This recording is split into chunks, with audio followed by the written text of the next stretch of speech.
ఆమె తీసుకొచ్చి 2 ఇడ్లీలు మా ఆయనే అని పెట్టినా ఆ 2 ఇడ్లీలు నేను తింటే ఆవిడ ఖాతాలో ఏం వేస్తారంటే పరమేశ్వరుడికి ఆవిడ బాలభోగం చేసింది, ఆవిడ పరమేశ్వరుడికి పెట్టింది ఆ 2 ఇడ్లీలు, పరమేశ్వరుడు తిన్నాడు. ఇప్పుడు నా వైపు నుంచి, పురుషుడి వైపు నుంచి ఈశ్వరుడికి ఏదైనా పెట్టడం అంత తేలికైన విషయం కాదు. కానీ స్త్రీ వైపు నుంచి నిరంతర భగవదార్చన చేసే అవకాశం వాళ్ళకు ఉంటుంది. నాన్నగారండి మీ పంచె మడత పెట్టి అక్కడ పెడతాను, నాన్నగారండి కాళ్ళు పక్కన, ఇది కొడుకు కర్తవ్యం. ఇది చేసేటప్పుడు మా నాన్నగారు నా ఫీజు కట్టారా కట్టలేదా, మా నాన్నగారు నాకు డబ్బు ఇచ్చారా ఇవ్వలేదా అన్నదాన్ని బట్టి కాళ్ళు కడుక్కోవడానికి నీళ్ళు ఇవ్వడం ఉండదు. తండ్రి ఇచ్చినా ఇవ్వకపోయినా నీ కర్తవ్యం నువ్వు చేసేయాలి. అందులో ఇంకా మళ్ళీ ఏమి రాజీ ఏం ఉండదు. అందుకే కర్తవ్యతా కోణాన్ని మాట్లాడినప్పుడు అవతల అయినటువంటి వాడండి అన్న ప్రశ్న ఉండదు. ఒకవేళ నేను అందుకే మీరు ఎప్పుడైనా శాస్త్రాన్ని అర్థం చేసుకునేటప్పుడు కొంచెం జాగ్రత్తగా అర్థం చేసుకోవాల్సి ఉంటుంది. కొంతమంది ప్రశ్న వేస్తూ ఉంటారు, మహాపతివ్రత సుమతి అమ్మవారు అలంకరించుకునేటటువంటి ఆభరణములలో కంకణములు నూపురములు అని 2 ఉంటాయి. కంకణములు అంటే హస్తాభరణములు, చేతికి అలంకరించుకునేవి. నూపురములు అంటే పాద మంజీరములు, పాదములకు పెట్టుకునేటటువంటి ఆభరణములు. ఇవి స్త్రీ తప్పకుండా పెట్టుకోవాలి అని. కంకణము అన్న మాటని మీరు కొద్దిగా ప్రత్యామ్నాయం వాడితే గాజులు వేసుకోవాలి. ఇందుచేత సువాసిని లక్షణములలో వివాహమైనటువంటి స్త్రీ తప్పకుండా గాజులు వేసుకుంటుంది. గాజులు 5వ తనానికి సూచన. గాజుల చెయ్యి అంటారు. ఎందుకు చేతికి గాజులు వేసుకోవడం? అది ఆడదానికి ఒక్కదానికే ఉంది, కానీ ఆ నియమం పురుషుడికి లేదు. పురుషుడు గాజులు వేసుకోడు, స్త్రీ గాజులు వేసుకుంటుంది. అందున ప్రత్యేకించి వివాహమైపోయినటువంటి ఆడది తప్పకుండా గాజులు వేసుకోవాలి. దానికి ఏమైనా కారణం ఉందా, లేకపోతే ఉత్తిన ఏదో అలంకారంగా బాగుంటుంది చేతికి అని చెప్పి గాజులు వేసుకోమన్నారా అంటే దానికి ఒక కారణం ఉంది. ఏమి అంటే ఆమె 3కి అన్నం పెట్టవలసి ఉంటుంది గృహిణి. 1 భర్తకి, 2 బిడ్డలకి, 3 అతిథులకు. ఈ 3కి అన్నం పెడుతుంది. ఈ 3కి అన్నం పెట్టేటప్పుడు మొట్టమొదట ఎవరిది అంటే గొప్పతనం భర్త. భర్తకి అన్నం పెడుతుంది. భర్త పరమేశ్వర స్వరూపుడు. ఆయన గుణాన్ని పక్కన పెట్టండి, కాసేపు మంచివాడిని ఊహ చేసే మాట్లాడాలి తప్ప శాస్త్రం మాట్లాడేటప్పుడు ఆయన దుర్మార్గుడు అయి ఉంటాడన్న భావనతో మాట్లాడడం అసలు మంచిది కాదు. రెండవది, నీ కర్తవ్యం నువ్వు చేయడం గురించి మాట్లాడుతుంది తప్ప శాస్త్రం నీ కర్తవ్యం అవతల వారిని బట్టి చేయడం అన్నది ఉండదు. నీవు కొడుకుగా ఎలా నిలబడాలి అక్కడ వరకే. మా నాన్నగారు ఇలాంటి వారండి అందుకుని నేను ఏం చెయ్యాలి అన్న ప్రశ్న ఉండదు. నేనేం చెయ్యాలండి మా నాన్నగారికి అని ఉంటుందంతే. మా నాన్నగారు నన్ను సరిగ్గా చూడరండి, మా నాన్నగారు నేను చెప్పిన మాట వినరండి, మా నాన్నగారు డబ్బులు పిచ్చి ఎక్కువండి, నాకేమో ఏదో దానం చెయ్యాలని ఉంటుందండి, కానీ మా నాన్నగారు వద్దంటూ ఉంటారండి, నేనేం చెయ్యాలండి అని అడగకూడదు. మీ నాన్నగారి యొక్క శీలాన్ని పరిశీలించగలిగినటువంటి అధికారము నీకు లేదు కుమారుడిగా. ఎప్పుడు మాట్లాడినా శాస్త్రం కర్తవ్యతా కోణంలో మాట్లాడుతుంది. కర్తవ్యతా కోణము అంటే నీవు చెయ్యవలసినది ఏమి. నేను చేసేటప్పుడు భర్తగా నేను నా భార్యకి చెయ్యవలసిన కర్తవ్యం ఏదైనా ఉందనుకోండి, ఆమె ఎటువంటిది అన్నది విచారణ చేయకూడదు. నేను నా భార్యని రక్షించాలి, అది నా ప్రథమ ధర్మం. ఆమెని రక్షించాలి అన్నప్పుడు రక్షించడమే నా కర్తవ్యం తప్ప అదును చూసి ఆమె ఇబ్బందిలోకి వెళ్ళినప్పుడు మంచి పని అయింది దీనికని కడుపులో కక్ష పెట్టుకుని ఇందుకు నేను చేయలేకపోయానని తప్పించుకునే ప్రయత్నం చేయకూడదు. ఆమె గుణగణములను విచారణ చేసి రక్షించడం కాదు, ఆమెను రక్షించడం నీ కర్తవ్యం. నీ కర్తవ్యం నువ్వు చేయాలి తప్ప అవతల వారిని బట్టి నీవు కర్తవ్యం మారడం ఉండదు లోకంలో. నీ కర్తవ్యం ఎప్పుడూ నీ కర్తవ్యంగానే నిలబడుతుంది. ఒక పుత్రుడి కర్తవ్యం ఏమిటి? తండ్రి గారి ఇంటికి తిరిగి వచ్చినప్పుడు ఒక చెంబుతో నీళ్లు తీసుకొచ్చి, నాన్నగారండి కాళ్ళు కడుక్కోండి, నాన్నగారండి ఉత్తరీయం ఇవ్వండి లోపల పెడతాను, నాన్నగారండి మీ పంచె మడత పెట్టి అక్కడ పెడతాను, నాన్నగారండి కాళ్ళు పట్టణ, ఇది కొడుకు కర్తవ్యం. ఇది చేసేటప్పుడు మా నాన్నగారు నా ఫీజు కట్టారా కట్టలేదా, మా నాన్నగారు నాకు డబ్బు ఇచ్చారా ఇవ్వలేదా అన్నదాన్ని బట్టి కాళ్ళు కడుక్కోవడానికి నీళ్ళు ఇవ్వడం ఉండదు. తండ్రి ఇచ్చినా ఇవ్వకపోయినా నీ కర్తవ్యం నువ్వు చేసేయాలి. అందులో ఇంకా మళ్ళీ ఏమి రాజీ ఏం ఉండదు. అందుకే కర్తవ్యతా కోణాన్ని మాట్లాడినప్పుడు అవతల అయినటువంటి వాడండి అన్న ప్రశ్న ఉండదు. ఒకవేళ నేను అందుకే మీరు ఎప్పుడైనా శాస్త్రాన్ని అర్థం చేసుకునేటప్పుడు కొంచెం జాగ్రత్తగా అర్థం చేసుకోవాల్సి ఉంటుంది. కొంతమంది ప్రశ్న వేస్తుంటారు. మహాపతివ్రత సుమతి, ఆమె భర్త కోరరాని హేయమైన కోరిక కోరాడు. ఆమె ఆయన్ని తల మీద పెట్టుకుని తీసుకెడుతోంది కుష్ఠరోగగ్రస్తుణ్ణి. ఆయన కోరిక తీర్చుకొని అవకాశం కల్పించడం కోసం. అలా చెయ్యడం పాతివ్రత్యమా అంటారు. ఆమె వైపు నుంచి ఆవిడ కర్తవ్యాన్ని ఆవిడ పూర్తి చేసింది. అందుకు మహాపతివ్రత. ఆవిడ కర్తవ్యం చేసింది. ఆయన సరిగా ఉండకపోతే ఆ కథలో కాదు, ఆయన గొప్పవాడే. అలా ఉండకపోతే అది ఆయన దోషం. ఆయన దోషం ఆయన్ని కట్టి కుడుపుతుంది తప్ప నీ కర్తవ్యాన్ని నువ్వు మారడానికి వీల్లేదు. నువ్వు అలా అయితే ఇంకా గుణగణములను బేరీజు వేసి కర్తవ్యం నిర్వహిస్తాను అంటే అసలు కర్తవ్యం అన్న మాటకు అర్థమవుతుంది. అసలు అప్పుడు ఎవరూ కర్తవ్యం నిర్వహించరు. కాబట్టి కర్తవ్య నిర్వహణ అన్న మాట యందు మీరు ఆ స్థానమునందు ఏం చెయ్యాలో అది చెయ్యడమే తప్ప అవతల వారి గురించి ప్రశ్నించేటటువంటి అధికారము మనకుండదు. నా భార్య నన్ను అనుగమించాలి, నేను మంచివాడనైనా చెడ్డవాడనైనా నన్ను అనుగమించాలి, ఆవిడ కర్తవ్యం పూర్తయిపోయింది. నేను మంచివాడను కాకపోతే ఆ తప్పు నాది, పరమేశ్వరుడు నాకు శిక్ష వేస్తాడు. నా గుణములను విచారించి అనుగమించడం అన్నది లేదు శాస్త్రంలో. నీ కర్తవ్యం పోయినట్టప్పుడు. మీరు నన్ను బాగా అర్థం చేసుకున్నారనుకుంటున్నాను. కాబట్టి ఆమె చేతికి గాజులు వేసుకుంటుంది. పెళ్ళయిన తర్వాత ప్రత్యేకించి వేసుకుంటారు. ఎందుకు వేసుకుంటారు అంటే ఆమె భర్తకి అన్నం పెట్టాలి, భర్తకి పలహారం పెట్టాలి. భర్తకి అన్నం పెట్టినప్పుడు అది సాక్షాత్ పరమేశ్వరుడికి పెట్టినట్టే. నేను ఈశ్వరుడికి నైవేద్యం పెట్టాను అనుకోండి, నేను చక్కగా ఆ మంత్రాన్ని జాగ్రత్తగా చదివి నా మనసుని భగవంతుని యందు నిలబెట్టి ఆయన ఆ పదార్థాన్ని స్వీకరిస్తున్నాడన్న భావన బాగా నిలబడేటట్టుగా నేను నైవేద్యం చెయ్యాలి. అదే నా భార్య నాకు తీసుకొచ్చి ఓ 2 ఇడ్లీలు పెట్టింది అనుకోండి, ఆమె తీసుకొచ్చి 2 ఇడ్లీలు మా ఆయనే అని పెట్టినా ఆ 2 ఇడ్లీలు నేను తింటే ఆవిడ ఖాతాలో ఏం వేస్తారంటే పరమేశ్వరుడికి ఆవిడ బాలభోగం చేసింది, ఆవిడ పరమేశ్వరుడికి పెట్టింది ఆ 2 ఇడ్లీలు, పరమేశ్వరుడు తిన్నాడు. ఇప్పుడు నా వైపు నుంచి, పురుషుడి వైపు నుంచి ఈశ్వరుడికి ఏదైనా పెట్టడం అంత తేలికైన విషయం కాదు. కానీ స్త్రీ వైపు నుంచి నిరంతర భగవదార్చన చేసే అవకాశం వాళ్ళకు ఉంటుంది.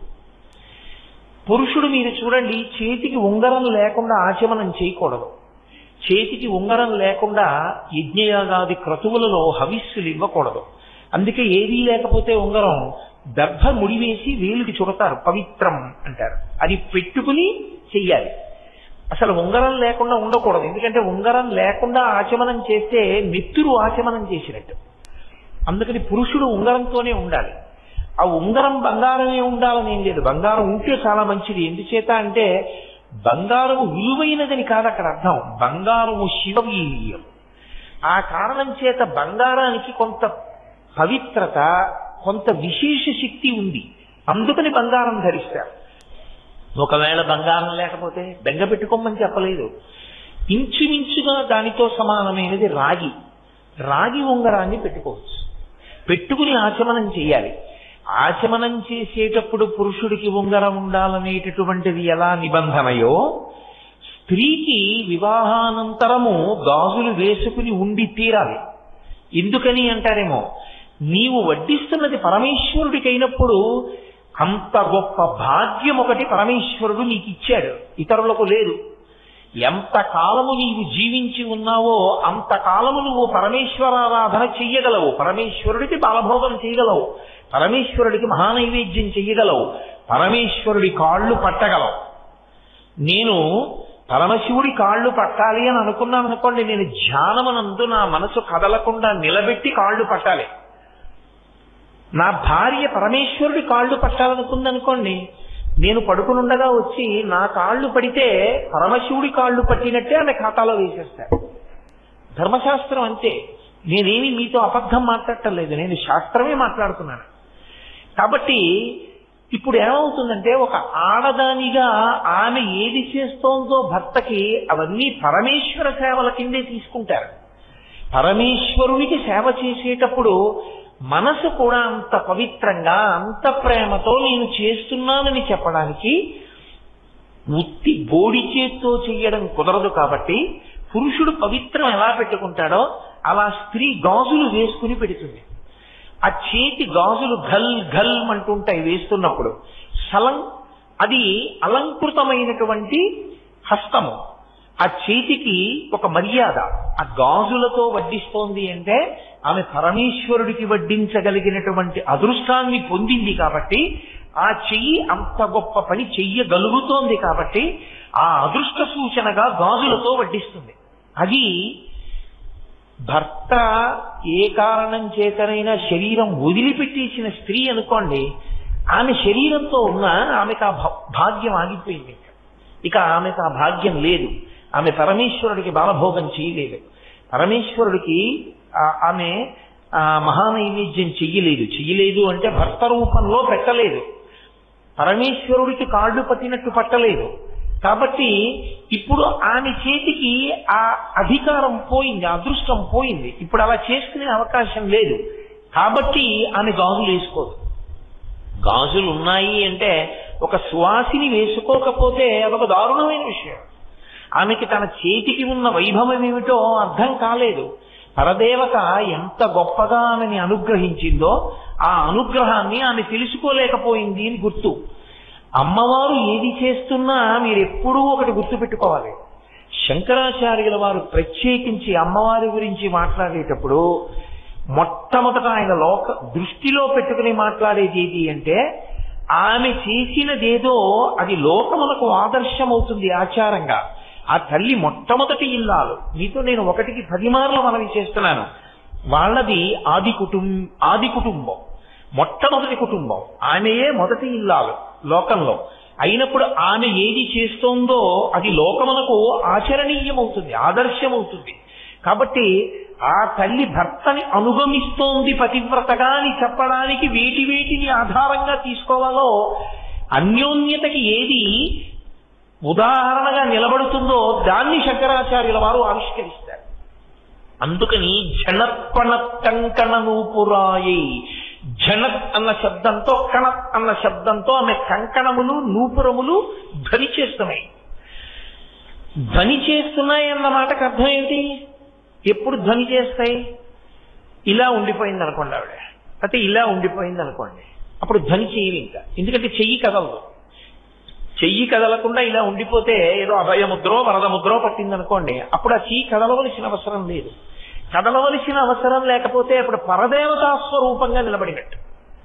అప్పుడు దాని వలన గాజులు కదులుతాయి, కంకణములు కదులుతాయి అని చెప్పి ఆవిష్కరించడం కుదరదు. కానీ ఆ తల్లి కంకణముల ధ్వని వినపడుతోంది అంటే ఏమిటి గుర్తు? ఆవిడ చెయ్యి కదులుతోంది. ఆవిడ చెయ్యి కదిలితే దేనికి కదులుతూ ఉండాలి? ఆవిడ చెయ్యి కదిలింది అంటే మీరు ఊహించడానికి అవసరం, ఒక ఇల్లాలుగా ఆవిడ ఏం చేస్తుంటుంది అంటే ఆమె భర్తకి అన్నం పెడుతుంది. భర్తకి అన్నం పెట్టడంలో అందరికన్నా అన్నం పెట్టడం చాలా కష్టం. ఎవరికో తెలుసా అండి? శివుడికి. ఎందుచేత అంటారేమో, ఆయన దగ్గర ఒక చమత్కారం ఉంది. ఆయన నాకు ఆకలేస్తోంది, ఇవాళ ఏం వండుతున్నావు అలా ఆయన ఏం అడగడు. ఆయన పెట్టేస్తే తినేస్తాడు. ఆయన వేళక ఆయన ఆకలి వేసే వేళటికి మీరు ఊహించండి, ఒక కుటుంబంగా ఊహించండి. కాసేపు పెట్టకపోతే ఆయన ఏమనడు, అదేంటో ఇంకా వంట అవ్వలేదా అలా ఏమనడం. చక్కగా ఓ కపాలం పట్టుకుని పక్కింటి ముందుకు వెళ్ళి నిలబడి భవతి భిక్షాంది అంటాడు. అయ్యయ్యో అని పక్కింటి ఆవిడ చూసి, అయ్యో అన్నయ్య గారు అదేంటి రెండు అని ఆవిడ పెట్టేస్తుంది. పార్వతీదేవి గొప్పతనం ఎక్కడో తెలుసా? ఎన్నడూ పరమశివుడికి అన్నం తినడానికి ఆవిడ వలన ఇబ్బంది రాకుండా చూసుకుంటుంటుంది. శంకరాచార్యులు వారు దీన్ని సౌందర్యలహరిలో ఒక అద్భుతమైన శ్లోకంలో వర్ణించారు. రణీజిత్వా దైత్యానపహృత శరస్త్రై కవచిభి నివృత్యై చండాంశ త్రిపురహర నిర్మాల్య విముఖై అన్న శ్లోకంలో పరమశివుడు ఎంతగా భక్తికి వశుడవుతాడంటే భర్తకి భార్యకి ఒక అనుబంధం ఉంటుంది. భర్త ఏ విస్తట్లో తింటాడో అందులో మిగిలినటువంటి పదార్థాన్ని తినే అధికారం స్వతసిద్ధంగా ఉన్నది ఎవరికి అంటే ఒక్క భార్యకే ఉంటుంది. ఉచ్ఛిష్టం అంటారు. కొంతమంది తెలియక ప్రసాదం అంటుంటారు, తప్పలా అనకూడదు. గురువుగారి ప్రసాదం అంటుంటారు కొంతమంది, తప్పు. గురువుగారి ప్రసాదం అన్న మాట ఎప్పుడు వాడతారంటే గురువుగారి శరీరం వదిలిస్తే వాడతారు. గురోచ్ఛిష్టం అంటే గురువు గారి తినగా మిగిలినది మీకు ఇచ్చారు అని. ఓ పళ్ళ రాశిలో గురువుగారు ఓ పండు తిని ఓ పండు మీకు ఇచ్చారనుకోండి, అప్పుడు ఓ 25 యాపిల్ పళ్ళల్లో ఆయన ఓ పండు తిని మిగిలిన 24 పళ్ళు శిష్యులకి ఇచ్చేస్తే గురువుగారి ప్రసాదం అనకూడదు. గురువుగారి శరీరం వదిలిపెట్టేసిన తర్వాత నైవేద్యం పెట్టి గురువుగారు ఆరాధన రోజున పెడితే అది గురుప్రసాదం. గురోచ్ఛిష్టం గురువుగారు తినగా మిగిలిన ఎంగిలి. 25 పళ్ళల్లో ఒకటి ఆయన తింటే మిగిలినవి ఎంగిలైనట్టు ఆ రాశి, అప్పుడు ఇచ్చారు గురోచ్ఛిష్టం అన్నారు. అలా భర్తృచ్ఛిష్టం పతి తినగా మిగిలినటువంటి పదార్థము, దీనిని తినడానికి అధికారం ఎవరిది అంటే ఏ ఇంటనైనా సరే అందులో భాగం ఎవరికి ఉండదు. అది స్వతసిద్ధంగా అధికారం ఎవరిదంటే ఒక్క ఆమెదే, ఒక్క భార్యకే చెందుతుంది. ఆవిడికి ఆ అధికారం ఉంటుంది. పైగా ఎంత అధికారం ఉంటుందంటే భర్త తిన్న పళ్ళెంలో ఆకులో కడగకుండా పదార్థాన్ని వడ్డించేసుకుంటారు. వడ్డించుకుని పదార్థాన్ని తినేస్తారు. అప్పుడు అది దేని కిందకు వస్తుందని అన్నారంటే ఈశ్వరుడు తిన్న పాత్రలో తిన్నట్లు. నాకు తెలిసి నా చిన్నతనంలో మా ఇంట్లో అలా తింటూ ఉండేవారు. అది ఏదో అమర్యాద అని కాదు, లేదు అలా ఇష్టం లేకపోతే తినమని నేనేం శాసనం చేయట్లేదు ఎవరిని. నేను అలా ఏదో బలవంత పెట్టి శాస్త్రం చెప్తున్నాను అని మీరు అనుకోకూడదు. నేను పాటించిన వాళ్ళ వైభవాన్ని ప్రకటిస్తున్నాను అని మీరు గమనించవలసి ఉంటుంది. కాబట్టి భర్త తిన్న పాత్రలో తినడం కానీ భర్త తినగా మిగిలినది తినడం కానీ ఎవరి హక్కు? భర్త తినగా మిగిలినది అన్న మాటకు అర్థం ఏమిటో తెలుసా అండి? ఆయన సగం సగం తిని వదిలేసింది మంచిదే, కాదంటలేదు. ఏదో ఆయనకి మీరు ఒక మధుర పదార్థాన్ని వేస్తే అందులో గిల్లుకుని ఆయన సగం తిని సగం వదిలితే భార్య తింది అంటే అందులో దోషం ఏం లేదు. అథవా నా ఉద్దేశ్యం ఏమిటి అంటే భర్త తినగా మిగిలినది అన్నదానికి అర్థం నిజానికి భర్త గారికి పెట్టి తను తిన్నది అని. ఎప్పుడు ఎంగిలి అవుతుందంటే పదార్థాన్ని వండి పదార్థంలో కొంత మీరు ఎవరికైనా వడ్డించారనుకోండి, ఇక దాన్ని నైవేద్యం పెట్టకూడదు. ఎందుచేత అంటే అది ఉచ్ఛిష్టమే లెక్క. అందులో కొంత భాగం ఒకరు తినేస్తే మిగిలినది ఉచ్ఛిష్టం, ఎంగిలే. ఇంకా అందుకే ఆచమన పాత్రని కలశ పాత్రగా పెట్టకూడదు. ఎందుకంటే ఆచమన పాత్రలోంచి ఓం కేశవాయ స్వాహ అని మీరు తాగ్గానే ఎంగిలైంది. అదే కలశ పాత్ర కింద పెట్టేసి మళ్ళీ ఆ నీళ్ళే అభిషేకం చేసేస్తే తప్పు. ఆచమన పాత్ర వేరు, కలశ పాత్ర వేరు. ఉచ్ఛిష్టం అంటే మొదట భర్తకి వడ్డిస్తుంది అని గుర్తుదానికి. మొదట ఆమె భర్తకి వడ్డిస్తుంది, అది ఆమె చేతికున్న గొప్పతనం. అందుకు గాజులు, అది ఆవిడ ప్రేమ. ఆయన ఉచ్ఛిష్టం నేను తింటాను, అప్పుడు నాకు ఐదోతనం, నాకు ఆయుర్దాయం, నాకు వైభవం. ఇప్పుడు భర్త తినేసి వెళ్ళిపోయిన తర్వాత ఆమె తింటుంది. ఇప్పుడు మిగిలిన పదార్థాలన్నీ ఏమవుతాయంటే భర్త గారి యొక్క ఎంగిలి కింద లెక్కలోకి వస్తాయి. అది పరమేశ్వరుడు తినగా మిగిలినటువంటి ఎంగిలి అంటే ఇప్పుడు అది ప్రసాదం. ఆ భావన చేత అది ప్రసాదం కాబట్టి ఇప్పుడు తీసుకుంటుంది ఆవిడ. అలా పార్వతీదేవి అటువంటి నియమాన్ని అనుసరిస్తుంది. అందుకే శాస్త్రంలో శివుడు అన్నం తిన్నాడు అని ఎలా చెప్పచ్చు అని అడిగారు. పార్వతీదేవి తాంబూలం వేసుకుంటే. పార్వతీదేవి తాంబూలం ఎప్పుడు వేసుకుంటుంది? ఆవిడే భోజనం చేసి. ఆవిడ తాంబూలం వేసేసుకుంది అంటే గుర్తేంటి? పార్వతీదేవి అన్నం తినేసింది కాదు, పరమశివుడు అన్నం తినేశాడని. ఆయన తినేశాక ఆవిడ తినేసి తాంబూలం వేసుకుంది.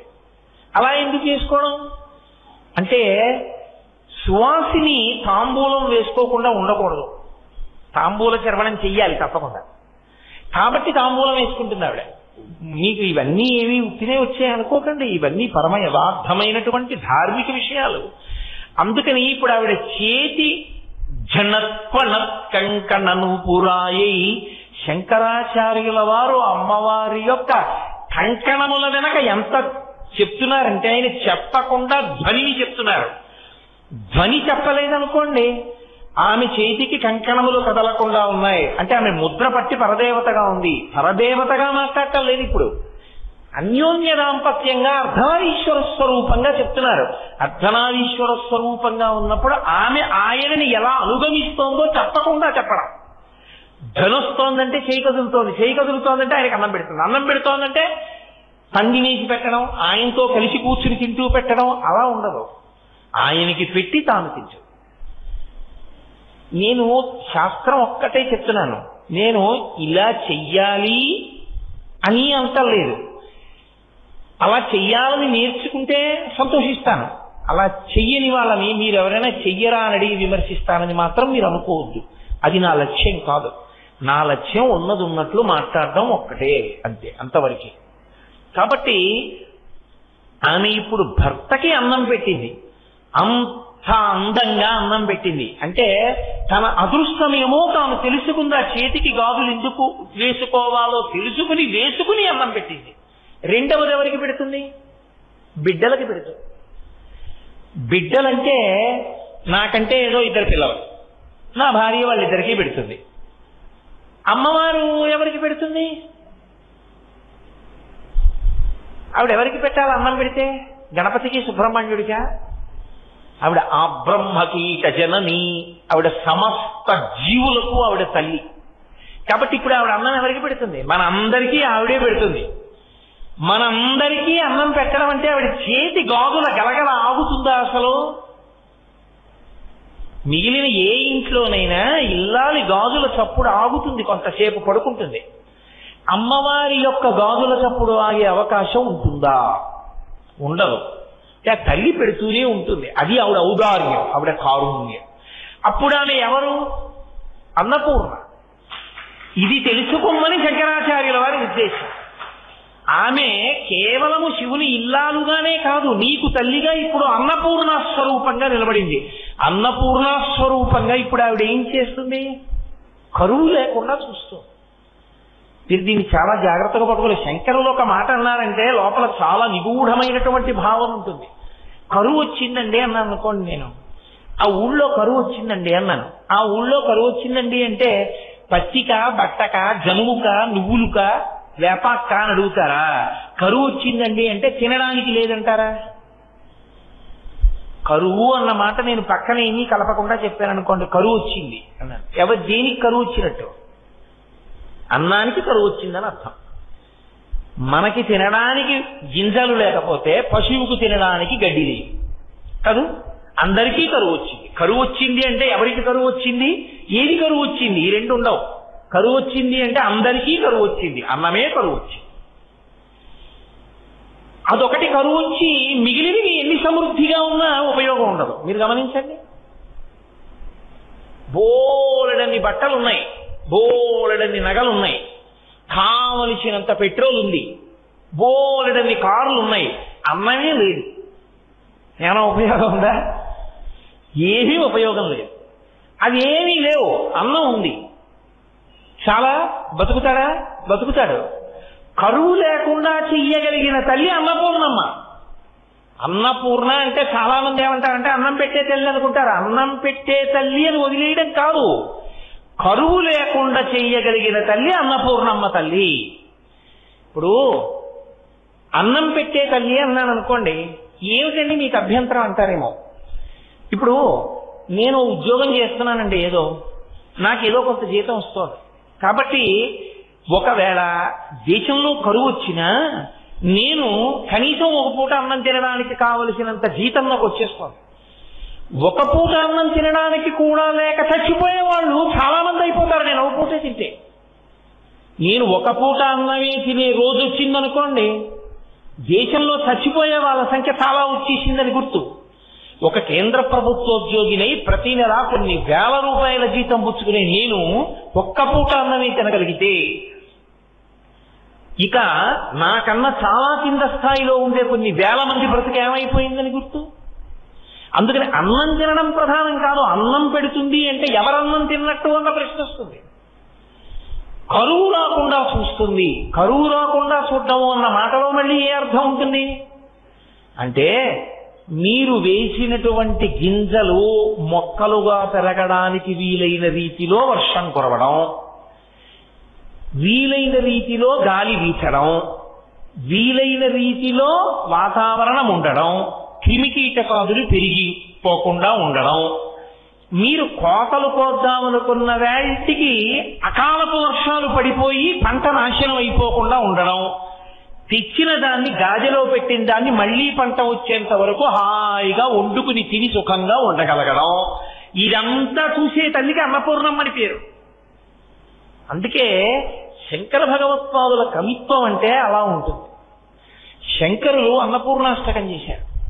అన్నపూర్ణాష్టకంలో ఆయన నిత్యానందకరీ వరాభయకరీ సౌందర్య రత్నాకరీ నిర్ధూతాతిల ఘోర పాపనికరీ, ఘోర పావనకరీ అంటుంటారు, పొరపాటు అలా అనకూడదు. ఘోర పాపనికరీ ప్రత్యక్ష మహేశ్వరి ప్రాళీయాచల వంశ పావనకరీ కాశీపురాధీశ్వరి భిక్షాం దేహి కృపావలంబనకరీ మాతా అన్నపూర్ణేశ్వరి అన్నారు. మనకు అన్నం పెట్టు. ఆయన ముందు అమ్మవారిని అనేక విశేషణాలతో పిలిచారు. నిత్యానందకరి, వరా అభయకరి అంటూ కొన్ని కొన్ని ముద్రలు అమ్మవారి వైభవం చెప్పి అమ్మ అన్నం పెట్టు మకుటంగా చెప్పారు. అమ్మ అన్నం పెట్టు, అమ్మ అన్నం పెట్టు, అమ్మ అన్నం పెట్టు అన్నప్పుడు ఆ అష్టకం ఎవరికి అన్వయం అవుతుంది? శంకరాచార్యుల వారికి అన్వయం అవుతుంది. నేను చదివాను అనుకోండి, ఎవరికి అన్వయం అవుతుంది? భిక్షాందేహి, అమ్మ భిక్షం అడుగుతున్నాను అన్నం పెట్టు అన్నాను అనుకోండి, ఇప్పుడు ఎవరికి అన్నం పెట్టాలి? ఆవిడే నాకు. ఇలా ఎవడి మానాన వాడు అమ్మవారి దగ్గరికి వెళ్ళి అష్టకం చదివిన వాడు ఒక్కడే అన్నం పెట్టించుకుంటే మిగిలిన వాళ్ళ పరిస్థితి? నీ ఇంట నీ భార్య ఉంది, నీ ఇంట నీ బిడ్డలున్నారు, నీ ఇంట అన్నదమ్ములు ఉన్నారు, నీ ఇంట అక్క చెల్లెళ్ళు ఉన్నారు, వాళ్ళెవ్వరికీ లేదు, నువ్వు ఒక్కడివే తినగలవా? తినలేవుగా. ఏదైనా తింటే కలిసి తినాలందరూ కదూ. అందుకే శంకరులు అన్నారు, ఒక మాట అన్నారు, అది శంకరాచార్యుల వారి యొక్క విశాల హృదయము. అందుకే శంకరుల కవిత్వము వంటి కవిత్వము చేయగలిగిన వాడు లోకమునందు లేడు. ఆయన అన్నారు, మాతాచ పార్వతీదేవి పితాదేవో మహేశ్వర బాంధవాః శివభక్తాశ్చ స్వదేశో భువనత్రయం. శంకరుడు సన్యాసి, బంధువులు ఎలా ఉంటారు ఆయనకి? అందుకే ఆయన అన్నారు, మాతాచ పార్వతీదేవి, మా అమ్మ పార్వతీదేవి, పితాదేవో మహేశ్వర, మా నాన్నగారు మహేశ్వరుడు పరమశివుడు, బాంధవాః శివభక్తాశ్చ, శివభక్తులందరూ, శివభక్తులు అంటే విష్ణు భక్తుల్ని వేరు చేశారని మీరు అనుకోకూడదు. శివ అన్న శబ్దం విష్ణు సహస్రంలో విష్ణువు కూడా ఉంది. బాంధవాః శివభక్తాశ్చ, నాకు బంధువులు ఉన్నారు, ఎవరో తెలుసా? భక్తులందరూ నా బంధువులే. స్వదేశో భువనత్రయం, ఈ మూడు లోకాలు నేను ఉండేటటువంటి ఇల్లు. ఇప్పుడు శంకరాచార్యుల వారికి అమ్మవారు అన్నం పెట్టాలంటే ఎవరెవరికి పెట్టాలో ఆయన అర్థం, వీళ్ళందరికీ కూడా పెట్టి నాకు పెట్టమ్మా, ఇది వారి ఔదార్యం. అంతే తప్ప అమ్మ నాకు ఒకరికే పెట్టానని అన్నపూర్ణాష్టకం చేయలేదు. అంటే అథవా శంకర భగవత్పాదుల ఉద్దేశ్యం ఏమిటి? కరువు లేకుండా ఉంచమ్మా నా జాతిని, కరువు లేకుండా ఉంచమ్మా నా ప్రజల్ని అని. అంత పరమోదారులై వారు అన్నపూర్ణాష్టకం చేశారు శంకర భగవత్పాదులు. నీవు కూడా అన్నపూర్ణాష్టకం చెయ్యకుండా, అన్నపూర్ణాష్టకంలో ఒక శ్లోకమైనా చెప్పకుండా అన్నం తినకూడదు. ఎందుకని? ఆ తల్లి అనుగ్రహం లోపించిందా పంట చేతికి రాదు, చేతికొచ్చినా నోట్లోకి వెళ్ళదు, నోట్లోకి వెళ్ళినా జీర్ణం కాదు, జీర్ణమైనా సరైన బుద్ధి పుట్టదు, బుద్ధి సరైనది పుట్టనప్పుడు నువ్వు ఎంత బలంగా ఉన్నా ఉపయోగం లేదు. నీకు మంచి బుద్ధి ఉన్నా శరీరంలో బలం లేనప్పుడు దేశానికి పనికిరావు. అన్నీ ఉండాలంటే ఆవిడ అనుగ్రహం ఉండాలి. అన్నము తిన్నది రక్తంగా మారి సప్తధాతువులుగా మారి 10 మందికి పనికొచ్చేలా నీ బ్రతుకు ఉండాలంటే అన్నపూర్ణమ్మ యొక్క అనుగ్రహం ఉండాలి. అందుకే ఆ అన్నపూర్ణ అన్న మాటకు అర్థం ఏమిటంటే కరువు లేకుండా చేయగలిగిన తల్లి. ఇప్పుడు అయ్యా ఆవిడ అలా చేస్తుందిరా, ఆవిడ దగ్గరికి వెడితే ఆవిడ పెడుతుంది, అలాగా పెట్టగలదు, ఆవిడ దగ్గరికి వెళ్ళు అన్నారు అనుకోండి, లోకంలో కొంతమందిలో ఒక ఆభిజాత్యం ఉంటుంది. ఏమిటండి బొత్తిగా ఆడది, ఆవిడ దగ్గరికి వెళ్ళి అలా అడగడం ఏంటండి, పెట్టించుకోవడం ఏంటండి, బాగుంటుందా? నేను అడిగితే ఇంకో మగాళ్ళని అడుగుతాను కాదండి, అలా ఆడవాళ్ళ దగ్గరికి వెళ్ళి అన్నం పెట్టని చేయి చాపి నేను అలా అడగనండి అంటాడు. ఒరే నువ్వే పాటి మగాడివి, మగాళ్ళని మొదటి మగాడిని నేనే లోకంలో, నేనే వెళ్ళి అడుగుతున్నాను చేయి చాపి మా ఆవిడ దగ్గర, నీకేం కష్టం? నాన్నగారే నిల్చున్నప్పుడు పిల్లలకి కష్టమా? ముందు ఆయనే వెళ్ళి నిల్చున్నాడు ఆది బిచ్చోయి. ఆయన వెళ్ళి నిలబడితే అమ్మ ముందు ఆయనకి పెట్టింది. ఎందుకని? భర్తకి పెట్టి కదా బిడ్డలకి పెడుతుంది. అందుకని మొదట పెట్టింది ఆయనకి, తర్వాత పెట్టింది మనకి. ఆయనకి పెడుతున్న మూర్తి ఇంట్లో ఉందంటే మనకి తర్వాత పెట్టేస్తోందని గుర్తు. ఆయనకే పెడుతోందండి మాకు ఎప్పుడూ పెట్టదా అని అడగకూడదు. అమ్మ ఆయనకి పెట్టింది అంటే తర్వాత మనకే పిలిచి పెట్టేస్తుంది. పైగా ఆయన మొదటి ముద్ద ఇలా నోట్లో పెట్టుకుంటే ఏమంటాడు? అరే పిల్లలు తిన్నారా? లేదు, మీరు తిన్నాక పెడతాను. ఇప్పుడు ఆయన గంట సేపు కబుర్లు చెప్తూ తింటాడా? పిల్లలు నకనకలాడుతున్నాడు, గబగబా తినేసేసి పిల్లలకి పెట్టేసి విస్తళ్ళేసే ఈలోగా వడ్డం చేసేసుకుంటూ వాళ్ళకి వడ్డన చేసే లోపల నేను భోజనం అయిపోతుంది. తినండి ఇప్పుడు. అమ్మ పిల్లలు కలిసి తింటారు. మీరు ఒకటి గుర్తుపెట్టుకోండి, ఆయనకి పెడుతోంది అంటే అర్థం ఏమిటి? ఆ తర్వాత ఆవిడ మనతో కలిసి తింటుంది అని గుర్తు కాదు. అమ్మ భర్తకొకడికే ముందు పెడుతుంది, ఆ తర్వాత పిల్లలకి పెట్టి తన ఒక్కటి కూర్చోదు. పిల్లలకి పెట్టేటప్పుడు నలుగురు పిల్లల్ని చుట్టూ పెట్టుకుని తన మధ్యలో కూర్చుని ఇటువైపుకి తను కూర్చుని వాళ్ళకి పెడుతూ తను పెట్టుకుంటూ తను తింటూ, ఒరే ఇంకా కూర వేసుకోలేదరా బాగుందిరా అని చక్కగా తను తింటూ వాళ్ళకి పెడుతుందమ్మ. అంటే అన్నపూర్ణమ్మ మూర్తి ఇంట్లో ఉంది, అన్నపూర్ణమ్మకి నమస్కారం చేసి తినడం అలవాటైందంటే నీ ఇంట్లో నీతో పాటుగా ఎవరు తింటారని గుర్తు. ఆవిడ కూడా తింటుందని గుర్తు. ఆవిడ పెట్టి తింటుంది కాదు. అప్పుడు ఆవిడ చేతి గాజులు నీ ఇంట కదులుతాయి. నీ ఇంటి ఇల్లాలు ఎవరుందో ఆవిడిలోకే ప్రవేశిస్తుంది ఆవిడ, గృహలక్ష్మి కాబట్టి. ఇప్పుడు ఆవిడ చేతి గాజుల గలగలలు పరదేవతా చేతి గాజుల గలగలలు కాబట్టి ఆ ఇంట అన్నానికి లోటు కాదు, ఆ ఇంట అన్నం దొరుకుతుంది. అందుకే ఎప్పుడెప్పుడు అమ్మవారు అన్నం పెట్టిందని చెప్పినా అమ్మవారి చేతుల గాజుల గలగలలు కూడా వెంటనే చెప్తారు, చెప్పకుండా విడిచిపెట్టరు. కాశీఖండంలో శ్రీనాథ మహాకవి ఒక అద్భుతమైనటువంటి పద్యాన్ని ఇచ్చారు. మహానుభావుడు అనుభవించాడు తత్వాన్ని.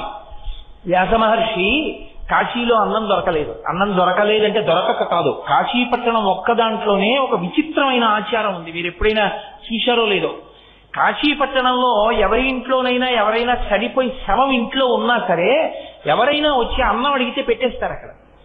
తప్ప ఇంట్లో శవం ఉంది అన్నం పెట్టమన్న మాట లేని ఏకైక స్థలం కాశీపట్టణం.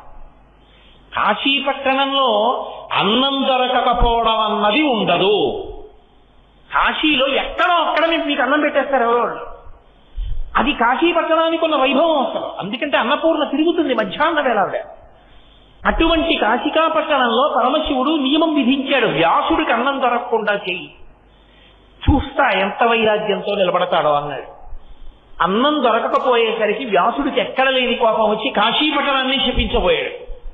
శపించపోతే ఆవిడ గబగబా బయటికి వచ్చిందో, ఒక బ్రాహ్మణ ఇల్లాలు రూపంలో పైకొచ్చింది. పైకొచ్చి ఎందుకో అలా శపిస్తున్నావు, మా ఇంట్లో భోజనం చేయి అంది.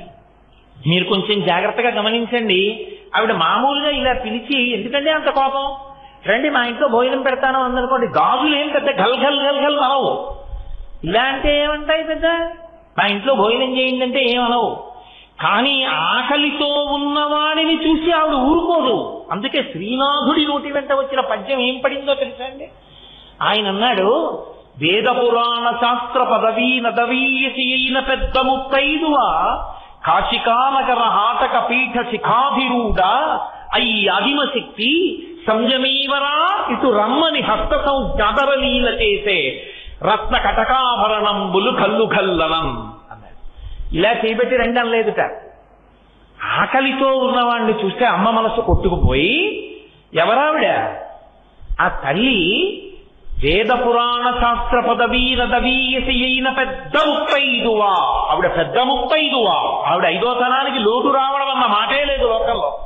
అంత పెద్ద ముత్తైదువా, అయ్యాదిమశక్తి, ఆదిపరాశక్తి, కాశికానగర హాటక పీఠ శిఖాధిరూఢ, కాశికాపట్టణంలో ఉండేటటువంటి పీఠాధిష్టాన దేవత, ఇలా చెయ్యెత్తి సంయమీవరా ఇటు రమ్మని, ఇలా రా అన్నం పెడతాను, ఎందుకు అన్నం లేదని బాధపడతావు, ఏటో శాపం కూడా ఏంటి, ఇలా రా అని ఇలా ఇలా పిలిచిందిట. ఇలా ఇలా పిలిస్తే హస్త సంజ్ఞ ఆదరలీల చేసే. ఏదో పిలవడంలో కాశీని చెప్పించబోతున్నాడని చెప్పి ఆపడానికి కోపం వెళ్ళరా, అన్నం పెడతానులే అనలేదుట. అన్నం లేక చెప్పిస్తున్నాడని. చూడండి, పిల్లలు కొంచెం ఆలస్యం అయిందనుకోండి, అయిపోతుందిరా కుక్కర్లో, ఎలక్ట్రిక్ కుక్కర్లో పెట్టేసి ఇచ్చేయడం మర్చిపోయాను, ఇవాళ ప్రెషర్ కుక్కర్లో పెట్టేసాను అయిపోతుంది వంట, ఒక్క నిమిషం ఉంటుంది తల్లి. అది ఇంకా ఏదో కొద్దిగా కలపాలి, అది సరే అందులోంచి స్టీమ్ బయటికి రావాలి, చల్లారాలి, చల్లారిన తర్వాత మూత తీయాలి, వడ్డించాలి. వీడికి ఎక్కడ లేని పాపం, నువ్వు ఎప్పుడు అంతేనమ్మా, అన్నం తొందరగా పెట్టమమ్మా, ఇబ్బంది వచ్చేస్తాం, ఎంత ఆకలిస్తుందో తెలుసామా అని వాడు చిరాకు పడిపోయి, ఈలోగా నేను అమ్మ చెగోడీలు తినేస్తానమ్మా అంటాడు. అమ్మ అంటుంది, చెగోడీలు తినేది ఏంట్రా, వండిన అన్నం ఏం చేయను, ఒక్క నిమిషం ఉండు నాన్న, ఒక్క నిమిషం ఉండు. వాడు అంత దెబ్బలాడుతున్నా విచిత్రం ఏంటంటే, అయ్యో పిల్లాడికి వేళ పట్టున అన్నం పెట్టలేకపోయానని తన తప్పుతో కుంగిపోతుంది తప్ప, ఏమిట్రా ఒక్క రోజుకి ఏం లాగి లెంపకాయ ఏం కొట్టదమ్మా. పిల్లాడికి పాఠం అర్థం అవ్వకపోతే నా తప్పు వాడికి అర్థమయ్యేటట్టు చెప్పలేకపోయాను అనుకునే మాస్టర్ లేకపోవచ్చు. వేళకన్నం ఉండకపోతే బాధపడే కొడుకుని చూసి నాది తప్పని కుమిలిపోతుంది తప్ప కొడుకుని కొట్టదు తల్లి. పెట్టేస్తున్నాను నాన్న అంటుంది. అమ్మ ప్రేమ అంటే అలా ఉంటుంది. ఆవిడ ఆదిమశక్తి, పెద్ద ముత్తైదువా, జగత్తులు కన్న తల్లి. ఆవిడ కోపగిస్తుందా వ్యాసుడి మీద. హస్త సంజ్ఞాదరలీల చేసే, ఇది శ్రీనాథుడి యొక్క హృదయం అంటే. అత్యంత ఆదరంతో ఇలా పిలిచింది, హస్త సంజ్ఞాదరలీల చేసే, రా సంయమీవరా అంది. ఇలా అనేటప్పటికిట ఆ రత్న కటకాభరణంబులు గల్లు గల్లనన్, ఆవిడ చేతి గాజులు గల్లు గల్లు మన్నాయి. అంటే అన్నం పెట్టాలన్న తాపత్రయంలో పిలిచే అమ్మ పిలుపులో ఉండే ఆర్తి జగదంబ చేతి గాజుల సవ్వడిగా ఎలా ఉంటుందో శ్రీనాథుడు చూపించాడు. అది అమ్మవారి గాజుల చప్పుడంటే. అదే సామాన్యమైనటువంటి చప్పుడు కాదు. ఆ చప్పుడు భర్తృ శుశ్రూష. ఎప్పుడు ఆవిడ లక్ష్మీ స్వరూపిణిగా ఉన్నప్పుడు శ్రీ మహావిష్ణువు పాదములు ఒత్తుతుంది. ఆ పాదములు ఒత్తుతున్నప్పుడు ఆవిడ గాజుల చప్పుడు అవుతూ ఉంటుంది. మీరు సుప్రభాతంలో వింటారుగా, లక్ష్మీ మహీతదను రూప నిజానుభావ నీలాది దివ్య మహిషీకర పల్లవానాం ఆరుణ్య సంక్రమణత కిలసాంద్ర రాగౌ శ్రీ వెంకటేశ చరణౌ శరణం ప్రపద్యే. నేనైతే అంటాను, గురువు గారి పాదముల దగ్గర వంగి నమస్కరించినటువంటి తలా చేతిలో ఉన్న పురుషుడు, భర్త కాళ్ళు ఒక్కసారి కూడా పట్టని భార్య, వీళ్ళిద్దరి జన్మ నిరర్థకం. పురుషుడిగా వాడికి గౌరవం ఎప్పుడంటే, గురువు గారి దగ్గర వంగి గురుపాదములకు నమస్కరించినప్పుడే అసలు ఆ శరీరానికి ఒక అందం, గౌరవం. స్త్రీకి అందం, గౌరవం ఎప్పుడంటే జన్మలో భర్త కాళ్ళు పట్టినప్పుడే. ఆ చేతులు ఈశ్వరుడు ఇచ్చినందుకు, ఆ చేతులకి గాజులు ఉన్నందుకు అందం. కాబట్టి లక్ష్మీదేవంతటిది గాజులు గల్లు గల్లు అనబడేటట్టుగా ఆమె భర్త యొక్క కాళ్ళు పడుతోంది. కాబట్టి ఆ తల్లి బిడ్డలకి అన్నం పెడుతోంది, ఆ తల్లి భర్తకి అన్నం పెడుతోంది. బిడ్డలకి అన్నం పెట్టడంలో కూడా మీకు ఒక విచిత్రం ఉంటుంది. ఇంట్లో తండ్రికి కనపడితే దెబ్బలాడతాడని తప్పు పనులు చేయడానికి అలవాటు పడిపోయిన కొడుకు అందరూ అన్నం తినే వేళటికి రాకుండా, రాత్రి 8ంటికి భోజనం చేస్తారంటే నాన్నగారు లేచి ఉంటారని రాకుండా, నాన్నగారు పడుకున్నాక వెడదామని రాత్రి 10ంటికి ఇంట్లోకి వచ్చి మెల్లగా తలుపు తీసుకుని లోపల ప్రవేశించి వంటింట్లోకి వెళ్ళి ఆకలితో ఏదో కనపడింది తిని పడుకుండిపోతాడేమోనని భర్తతోటి నాకు కొద్దిగా పనుంది సర్దుకుని వచ్చేస్తాను మీరు పడుకోండి అని చెప్పేసి, ఆ కొడుకు వచ్చే వరకు చీకట్లోనే ఎక్కడో ఉండి వాడు వచ్చి వంటింట్లోకి వెళ్ళి లైట్ వేసుకుని గబగబా ఏదో దొరికింది తింటుంటే వచ్చి తిట్టకుండా తిడితే అన్నం తినడని కూర్చోపెట్టి వాడికి అన్నీ వేసి అన్నం పెట్టి వాడు పెరుగన్నంలోకి వచ్చేసిన తర్వాత ఏడుస్తుందమ్మ. అది అమ్మ అంటే లోకంలో. అందుకే లోకంలో దరిద్రం అన్నది ఏదైనా ఉంటే అమ్మ లేని వాడే దరిద్రుడు తప్ప మిగిలిన వాడు దరిద్రుడు కాడు. కాబట్టి అమ్మ అంటేనే అంత ప్రేమ. 10 మందిలో బస్సులో వెడుతూ పిల్లాడికి పాలు పడుతుంది, ఏదైనా మర్చిపోతుందేమో కానీ పాల సీసా ఒక్కటి పట్టుకొచ్చి బస్సులో పాల సీసా నోట్లో పెట్టి పాలు పెట్టే తల్లిని నాకు చూపించండి.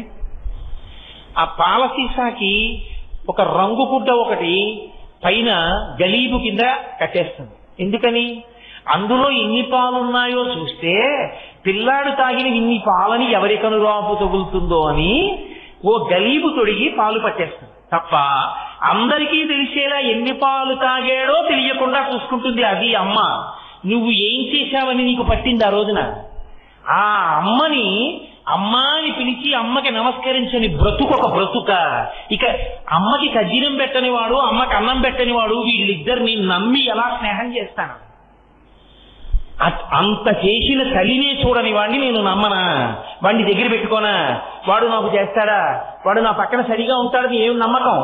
అందుకే ప్రపంచంలో ఎవరినైనా నమ్మచ్చు, కానీ అమ్మని చూడని వాడిని మాత్రం ఎప్పుడూ నమ్మకూడదు. వాడు కృతజ్ఞుడు, వాడికి నిష్కృతి లేదు ఇక జీవితంలో. అందుకే వాకాటి పాండురంగారావు గారు దిక్సూచి వ్యాసాలు రాస్తూ one who says thanks to his mother and wife is the biggest pool on the face of the earth అని రాశారు. తల్లికి భార్యకి థ్యాంక్స్ నువ్వేమిచ్చి చెప్తావు?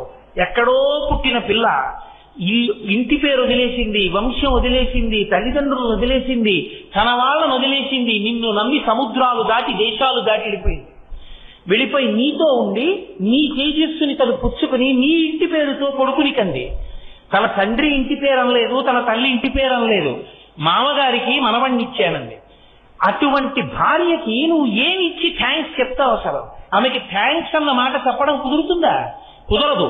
థ్యాంక్స్ అన్న మాట భార్య దగ్గర అన్నాడు అంటే వాడు అయోగ్యుడు. భార్యకి తల్లికి థ్యాంక్స్ చెప్పలేరు. నువ్వు స్త్రీ పక్షపాతివి అని అనుకోకండి, నేను శాస్త్ర పక్షపాతివి.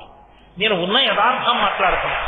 కాబట్టి ఆ తల్లి జగదంబ బిడ్డలకి అన్నం పెడుతుంది. ఆ తల్లి అబ్రహ్మకీట జనని, నాకు మీకు కాదు, చరాచర ప్రపంచంలో ఉన్న సమస్త ప్రాణులకు అన్నం పెడుతుంది. అందుకే మహానుభావుడు పేరాల భరతశర్మ గారు శారదానంద లహరి చేస్తూ ఒక అద్భుతమైన మాట అన్నారు. గబుక్కుని అంటాను, అవి ఎప్పుడో చదివిన పుస్తకాలు గుర్తుందో లేదో తెలియదు ఆ పద్యం. ఆ ఒక్కడు ఎంగుముఖంబులను మరొక్కడు ఆరుముగాలతోడని అక్కున పాలుత్రావా జగమంతయు బిడ్డలు కన్న తల్లి ఎక్కట నుండి చేపెదుకో ఇలబింబము చంద్రబింబము కక్కక నీ యురంబనను దల్పకయున్న అహర్నిశవు సతీ అంటారు. అందులో ఆయన అంటారు, అమ్మ నీకున్నవి 2 స్థనాలు. అమ్మవి కదా, అన్నం పెట్టడం అంటే పాలివ్వాలి. పాలివ్వడానికి నీ 2 పిల్లలు ముందు నీ కడుపున పుట్టిన వాళ్ళు తొడల మీద కూర్చున్నారు నీకు. ఒకడు 7 ముఖం వాడు, ఇంకొకడు 6 ముఖాల వాడు. వీళ్ళిద్దరూ తాగుతున్నారు 2 స్థానాలు. ఒక్కడు 7 ముఖం మూలను, వాడు ఆకలి తీరుతుందా? తాగుతుంటే జీర్ణమయ్యేది జీర్ణమైపోతుంది.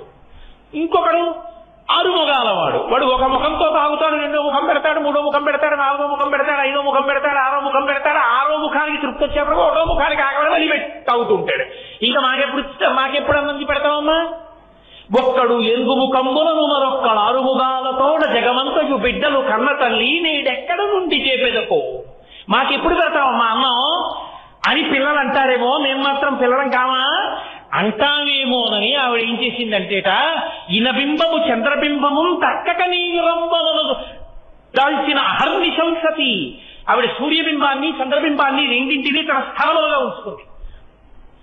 సూర్యబింబం యొక్క కిరణముల చేత మనం ఆ ఆకులలో ఉండేటటువంటి ఆకుపచ్చటి పదార్థం తయారవుతుంది. అందులోంచి కాయలు పళ్ళు అన్నీ వస్తాయి. అలాగే దొరికాయి కదా అని అన్నీ తినేస్తే అజీర్తి పట్టుకుంటే చంద్రుడి చేత ప్రకాశించి ఓషధులు మనకి వైద్యానికి దొరుకుతాయి.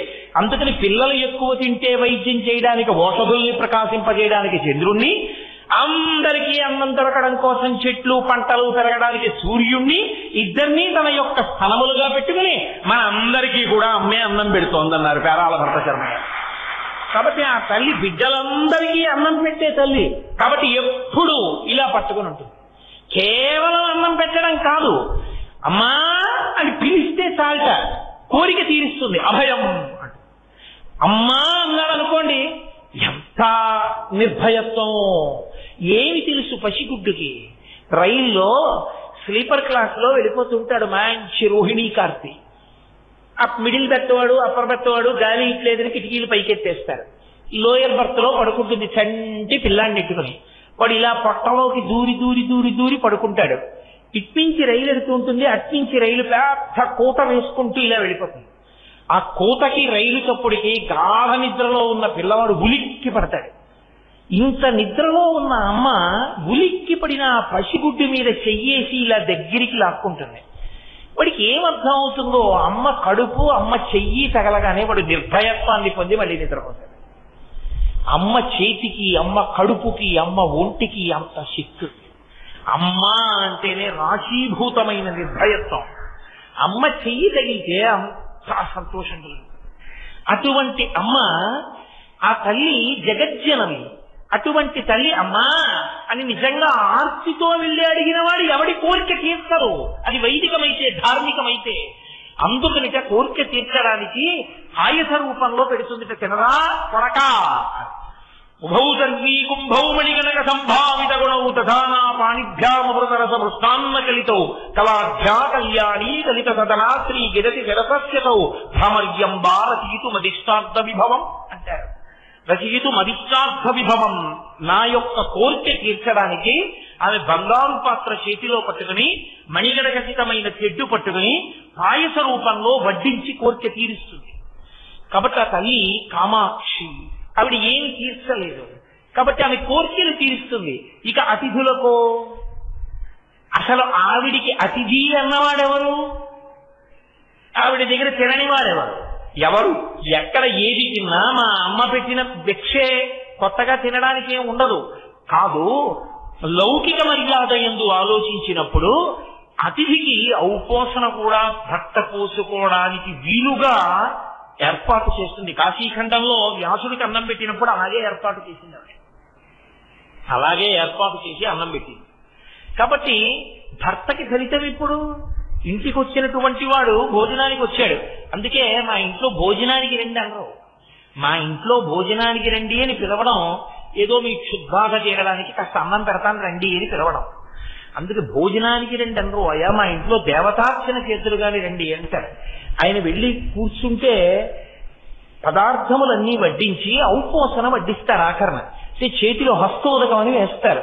హస్తోదకం వేసినప్పుడు చేతిలో వేసి వదలరు, ఓ మాట చెప్తారు. ఆయన చక్కగా ఎంతో శివభక్తుడు, పరమేశ్వరుడు అంటే ఎంతో ప్రీతి ఉన్నవాడు, అగ్ని విష్ణుద్వేషికాడు. ఆయన దగ్గరికి వెళ్లి హస్తోదకం వేసి విశ్వనాథ స్వరూపాయ బ్రాహ్మణాయ తుభ్యం నమః, విశ్వేశ్వరుడు నా ఇంటికి నీ రూపంలో వచ్చాడు అని హస్తోదకం వేస్తారు. హస్తోదకం ఒకటి వేస్తే ఆ చెయ్యి ఆయన ఇలా పెట్టి హస్తోదకం పుచ్చుకున్నందుకు మళ్ళీ ఆ భోజనం అంతా ఆయన చేసినదంతా విశ్వనాథుడే చేసినట్టు. ఇప్పుడు ఆ ఇంట విశ్వనాథుడు భోజనం చెయ్యడానికి, విశ్వనాథుడు వచ్చి అన్నం తినడానికి వీలుగా కావలసినటువంటి ప్రక్రియ అంతా పూర్తి చేసి, వంట చేసి, భర్త తరించడానికి అవసరమైన వ్యవస్థని ఏర్పాటు చేసి తరింపచేసింది ఎవరు? ఆవిడే. ఆవిడలా ఆవిడలా వండకపోతే నువ్వు ఔపోసన ఎక్కడ వడ్డిస్తావు? ఎలా నువ్వు తరిస్తావు? ఆవిడ వల్ల తరిస్తున్నావు నువ్వు. ఆవిడ అన్నం వండుతోంది కాబట్టి నువ్వు వచ్చిన అతిథికి పెట్టుకుని, అతిథి దేవో భవ, ఈశ్వరుడు అతిథిగా ఉంటాడు. అందుకే స్నాతకం చేస్తే పెళ్లిలో గురువు గారు పక్కన కూర్చుని చెప్తారు. అది పురోహితుడు చెప్పే మంత్రాలు కావు, నిజానికి గురువు గారు కూర్చుని చెప్పాలి. ఒరే నాయన, గృహస్థాశ్రమంలో పెడుతున్నావు, ఇప్పుడు నుంచి నువ్వేం తెలుసుకోవాలో తెలుసా? మాతృదేవో భవ, అమ్మకి నమస్కారం చేయి. పితృదేవో భవ, తండ్రికి నమస్కారం చేయి. ఆచార్య దేవో భవ, గురువుకి నమస్కారం చేస్తుండాలి. అతిథి దేవో భవ, గృహస్థాశ్రమంలో ఉన్న అతిథి వస్తాడు. అతిథి అంటే ఒక తిథి నాడు వచ్చి రెండో తిథి ఉండకుండా వెళ్ళిపోతాడు. ద్వాదశి నాడు వచ్చాడు, త్రయోదశి నాడు ఉండడు, వెళ్ళిపోతాడు. ఆయనకి అన్నం పెట్టాలి. అన్నం పెట్టడంలో ఆమె వెనుకంజ వేయకూడదు, చక్కగా సంతోషంగా వండి పెట్టడానికి సిద్ధంగా ఉండాలి. కాబట్టి ఆవిడ అలా వండితే ఆయన ఔపోసన వడ్డించుకుంటాడు. దానివల్ల ఆయన తరిస్తాడు. ఆయన తరించడానికి అవకాశం ఇచ్చి ఆవిడ తరిస్తోంది. ఇది ఒక ఇల్లాలకు ఉండవలసినటువంటి లక్షణం. ఇది లేనినాడు దాపరికం ఒకటే మిగులుతుంది, పట్టుకెళ్లేది ఏముంటుంది? దాచావు, ఏమైనా పట్టుకెళ్లేది ఉందా? ఏది ఉండదు. అలా ధర్మము లేక దాచి దాచి తుదకు దొంగల చిత్తురో దొరలకవును, తేనె జుంటీగలియవా తిరువరులకు, భూషణ వికాస శ్రీధర్మ పురనివాస, దుష్ట సంహార నరసింహ దురిత దూర. ఉన్నదంతా పెట్టేమని శాస్త్రం చెప్పలేదు. ఈ జన్మతో నీ శరీరం వెళ్ళిపోవడం అన్నది లేదుగా, ఇక జన్మ లేదన్న నమ్మకం ఏం లేదుగా. వచ్చే జన్మ ఉంటుందిగా, అప్పుడు భార్యాబిడ్డలు ఉంటారుగా, అప్పుడు ఆకలి ఉంటుందిగా. అప్పుడు ఆకలితో వెళ్ళి ఇలా అడిగి తినవలసిన అవసరం లేకుండా నువ్వు తిని పెట్టగలిగిన చెయ్య అవ్వాలి అంటే, ఒకరికి పెట్టి తినగలిగిన చెయ్యి అవ్వాలంటే ఇప్పుడు పెడితే కదూ అప్పుడు పెట్టి తినగలవు. ఇప్పుడు పెట్టని చెయ్య అప్పుడు సాచే చెయ్యి అవుతుంది తప్ప పెట్టగలిగిన చెయ్యి ఎలా అవుతుంది? అందుకు కదూ కనకధారా స్తోత్రం వచ్చింది. బ్రాహ్మణి శంకర భగవత్పాదులు బ్రహ్మచారిగా ఇంటి ముందుకొస్తే కాస్త పట్టుకెళ్లి పదార్థం ఆయన యొక్క చేతిలో పెట్టలేకపోయింది. లక్ష్మీదేవిని ప్రార్థన చేశారు శంకరాచార్యులు వారు. ఆవిడంది, శంకర నీకు ఇస్తాను, ఆవిడికి ఇవ్వను. ఎందుకో తెలుసా? గత జన్మలలో ఇలా పెట్టింది లేదు. ఇలా పెట్టింది లేని వ్యక్తికి నేను ఏమని ఇవ్వను, ఏ పుణ్యం అడ్డు పెట్టి ఇవ్వను చెప్పు, కాబట్టి ఇవ్వలేను అంటే. అది శంకరాచార్యుల వారి యొక్క గొప్పతనం ఎక్కడుందంటే, ఆయన ఒక మాట అన్నారు, అమ్మా విహంగతి విషణ్ణే దుష్కర్మ ధర్మమపనీయ చిరాయ దూరం నారాయణ ప్రణేవి నయనాంబువాహ అన్నారు ఆయన. అమ్మా ఆ బ్రాహ్మణి ఎవరో తెలుసా? ఆమె విహంగ శిశౌవిషణ్ణే అన్నారు. బాలశంకరులండి, బ్రహ్మచారి. అది శంకరుల కవిత్వం అంటే అలా ఉంటుంది. విహంగ శిశౌ. మీరు చూడండి, అలా వెళ్ళిపోతున్నారు అనుకోండి రోడ్డు మీద, బాబు ఆకలేస్తోంది బాబు, ఆకలేస్తోంది బాబు అంది ఒక ఆవిడ. మీరు వెళ్ళిపోతారు అలా చూసి, ఏమో నిజం అబద్ధం. ఆవిడ బాబు ఆకలి బాబు ఆకలి అంటుంటే ఓ చిన్న పిల్ల, ఓ 4 ఏళ్ళో 3 ఏళ్ళో ఉన్న పిల్ల, అమ్మా ఆకలి వేసేస్తోందమ్మా, నిలబడలేకపోతున్నానమ్మా, ప్రేగులు మండిపోతున్నాయమ్మా, అమ్మా ఎలా పెట్టమ్మా, ఆవిడ్ని ఇలా కొట్టేస్తోంది అనుకోండి, మీరు వెళ్ళిపోగలరా? మీరు వెళ్ళిపోలేరు. తల్లికి లేకపోతే ఆగగలరు, పిల్లకి తల్లిని పెట్టమని ఏడుస్తుంటే మీరు కదలలేరు. అందున అన్నిటికన్నా లోకంలో ఆకలి ఎక్కువ ఉండేది ఎవరికంటే పక్షులకి. శంకరాచార్యులు వారు అన్నారు, నేను పెడితే ఆవిడ ఆకలి తీరదమ్మా, నువ్వు నాకు ఇచ్చి నేను ఇస్తే. పక్షి పిల్ల లాంటిదమ్మా ఈ బ్రాహ్మణి, ఆకలితో ఉంది. పక్షి ఒక మనుష్యుని యొక్క సంతానం, ఒక చిన్నపిల్ల ఆకలితో ఉంటే వెళ్ళలేమే మనుష్యులం మేము. పక్షి పిల్ల ఆకలితో కొట్టుకుంటుంటే పాప ఏమీ పెట్టింది లేదు నేను ఇవ్వనంటావా? ఎలా అంటావమ్మా? ఒకవేళ నిజంగా ఆవిడ పెట్టింది లేదు, ఆవిడ చేసిన దుష్కర్మలన్నింటినీ కొట్టాలన్నారయ్యమ్మా నీ అనుగ్రహంతో, నీ కంటి చూపుతో కొట్టేయి. పుణ్యం లేదంటానే నా చేతిలో ఎండు ఉసిరికేసి నీ పుణ్యం చాలదా నువ్వు ఇవ్వాలనుకుంటే అన్నారు. అమ్మవారు పొంగిపోయి లక్ష్మీదేవి బంగారు ఉసిరికలు కురిపించేసి, ఇప్పటికీ ఆ పేద బ్రాహ్మణి కుటుంబంలో ఎక్కడ బంగారు ఉసిరికలు కురిశాయో, ఎక్కడ బంగారు ఉసిరికలు కురిసిన తరువాత వాళ్ళు పెద్ద ఐశ్వర్యవంతులయ్యారో, ఆ వంశం వాళ్ళు ఇప్పటికీ శంకరాచార్యుల వారు నిలబడి కనకధారా స్తోత్రం చేసిన ప్రదేశం ఇప్పటికీ ఉన్నాయి. వాళ్ళు జ్ఞాపకంగా కనకధార చేస్తే మాకు ఐశ్వర్యం వచ్చింది అని గుర్తు కోసమని వాళ్ళు ఇంటి ముందున్న పెద్ద గేటు మీద స్వర్ణతమనాయ్ అని బోర్డు పెట్టుకున్నారు. వెతుక్కుని వెతుక్కుని వెతుక్కుని నేను కేరళలో ఆ అగ్రహారానికి వెళ్ళాను. వెళ్ళి ఆ ఇల్లు చూసి ఆ ఇంటి ముందు నిలబడి ఎక్కడ కనకధార చేశారని చెప్పుకుంటామో అక్కడే నిలబడి కనకధార స్తోత్రం కూడా చేశాం. మా మోహన్ రావు గారు కూడా సభలోనే ఉన్నారు, ఆయన మేము అందరం కలిసే వెళ్ళాం. కాబట్టి ఏది నువ్వు ఇప్పుడు చేశావో అది నీకు ఉత్తర జన్మలో రక్షిస్తుంది. ఇప్పుడు పెట్టనిది నీకు రేపు ఎక్కడి నుంచి మళ్ళీ పెట్టగలిగిన అధికారాన్ని ఇస్తుంది. కాబట్టి భర్త పెట్టాలన్నా తాను పెట్టాలన్నా భార్య వండితే కదూ. అన్ని దానముల కన్నా అన్నదానము మిన్న. ఆకలితో ఉన్నవాడికి పట్టెడన్నం పెట్టడం గొప్ప. ఎప్పుడు భార్య సహకరిస్తే కదూ, పట్టెడన్నం వండితే కదూ. నేను కొన్ని ఇళ్లలో చూస్తుంటాను, సున్నితపు త్రాసుతో కొలిచి వండుకుంటారు. ఒకవేళ రోజున పులుసు నచ్చి భర్త ఇంకొంచెం అన్నం అడిగితే ఉండదు. అదేంటి అన్నం లేదా అంటే, రోజు డబ్బా సరిపోతుంది కదా అంతే వండానంటారు. ఇంత మిగిలితే ఏమైంది అన్నారు అనుకోండి, ఎందుకు వేస్ట్? అదేంటి నువ్వు ఎందుకున్నావు గృహస్థాశ్రమంలో? ఎవరూ లేకపోతే భూతబలి బయటపడాయి, పక్షులు తింటాయి, కాకులు తింటాయి, కుక్క తింటుంది, పంది తింటుంది. నువ్వు అలా గిన్నెలో ఉన్న కరిమెతుకు నీకు సరిపోవడానికి మాత్రమే వండుకు తినడం అలవాటైతే వచ్చే జన్మలో ఒక మెతుకు నీకు పెట్టడం ఎలా కుదురుతుంది? కనీసం అడుగునున్నది తీసి పెట్టడానికి కూడా మిగల్చకపోతే ఒక గుప్పెడు. కాబట్టి నేర్పారు మనకి శంకరాచార్యులు వారు, నేర్పింది మనకి అన్నపూర్ణ. అమ్మ అన్నం పెట్టేటప్పుడు అయోగ్యుడని పెట్టదు, అయోగ్యుడి కోసమే ఎదురు చూసి పెడుతుంది. అయ్యో వీడు దారి తప్పిపోయాడు, నాన్నగారితో కలిసి తినలేదని రాత్రి మెలకువగా ఉండి వాడిని కూర్చోబెట్టుకుని అన్నం పెట్టి ఏడుస్తుంది. ఒరే నాన్నగారు బాధపడుతున్నారు, ఏమిట్రా నీ కర్మ, ఈ చీకట్లో వచ్చి అన్నం తినడం, నాన్న ఇలా చేయకురా అని ఏడుస్తుంది తల్లి. అందుకే ఇప్పటికీ మీకు కేరళలో చెరుప్పన్నం అని ఒక క్షేత్రం, అక్కడ అన్నపూర్ణేశ్వరి అమ్మవారి యొక్క క్షేత్రం అది. ఆ క్షేత్రంలో ఏం చేస్తారంటే వచ్చిన వాళ్ళకి ఎవరికి అన్నం లేదనరు, అలా పెడతారు. అన్నం పెట్టేసి రాత్రి 10 అయిన తర్వాత ఒక బస్తాడు బియ్యం అన్నం వండుతారు, 100 కిలోల బియ్యాన్ని అన్నం వండుతారు. అన్నం వండి పొద్దున్న అందరికీ ఏం పెట్టారో అవన్నీ మళ్ళీ వండుతారు. వండి వేడిగా ఈ పదార్థాలు అన్నం పట్టుకెళ్ళి చీకట్లో గుడి వెనకాతల ఉన్న అరణ్యంలో పెట్టి వచ్చేస్తారు. కొన్ని అరిటాకులు, మంచినీళ్లు అన్నీ పెట్టి వచ్చేస్తారు. ఎందుకంటే అమ్మా వాడి కర్మ దారి తప్పిపోయాడు, దొంగగా ఉన్నాడు, 10 మందిలో వచ్చి అన్నం తింటే పట్టుకుంటారు. అందుకని వాడు ఎక్కడో చీకట్లో బతుకుతున్నాడు, కానీ వాడికి అన్నం కావాలిగా, అమ్మ పెట్టకుండా ఎలా ఉంటుంది? అది అన్నపూర్ణమ్మ దేవాలయం అయినప్పుడు అందుకని అడవిలో పెట్టి వదిలేస్తారు. దొంగలు వచ్చి తినేడతారు అన్నం. అన్నపూర్ణమ్మ ప్రసాదానికి దొంగని కూడా దూరం చేయదు. అది విచిత్రం, అది ఆ అమ్మ వైభవం. కాబట్టి ఆవిడ భర్తకి పెడితే అలా పెడుతుంది, అతిథులకు పెడితే అలా పెడుతుంది, బిడ్డలకు పెడితే అలా పెడుతుంది. అందుకే అసలు ఇల్లు అన్న మాట ఎప్పుడంటే ఇల్లాలుంటే, ఇల్లాలు లేని ఇల్లే కాదు, అదో సత్రం, అదో గది, అదో మఠం అంతే. అందుకే శాస్త్రం అంది, నీ మొహం నువ్వు ఉంటే ఇల్లు అవ్వలేదు, ఆవిడుంటేనే నీకు ఇల్లు అయిందని. గృహిణి గృహముచ్యతే. గృహిణి ఇల్లాలు ఎక్కడుందో దాన్నే ఇల్లని పిలుస్తారు. ఆవిడ తిరుగుతుంటే ఆవిడ పట్టాల చప్పుడు వినపడి, ఆవిడ గాజుల చప్పుడు వినపడింది, అది ఐశ్వర్యం, అది ఇల్లు.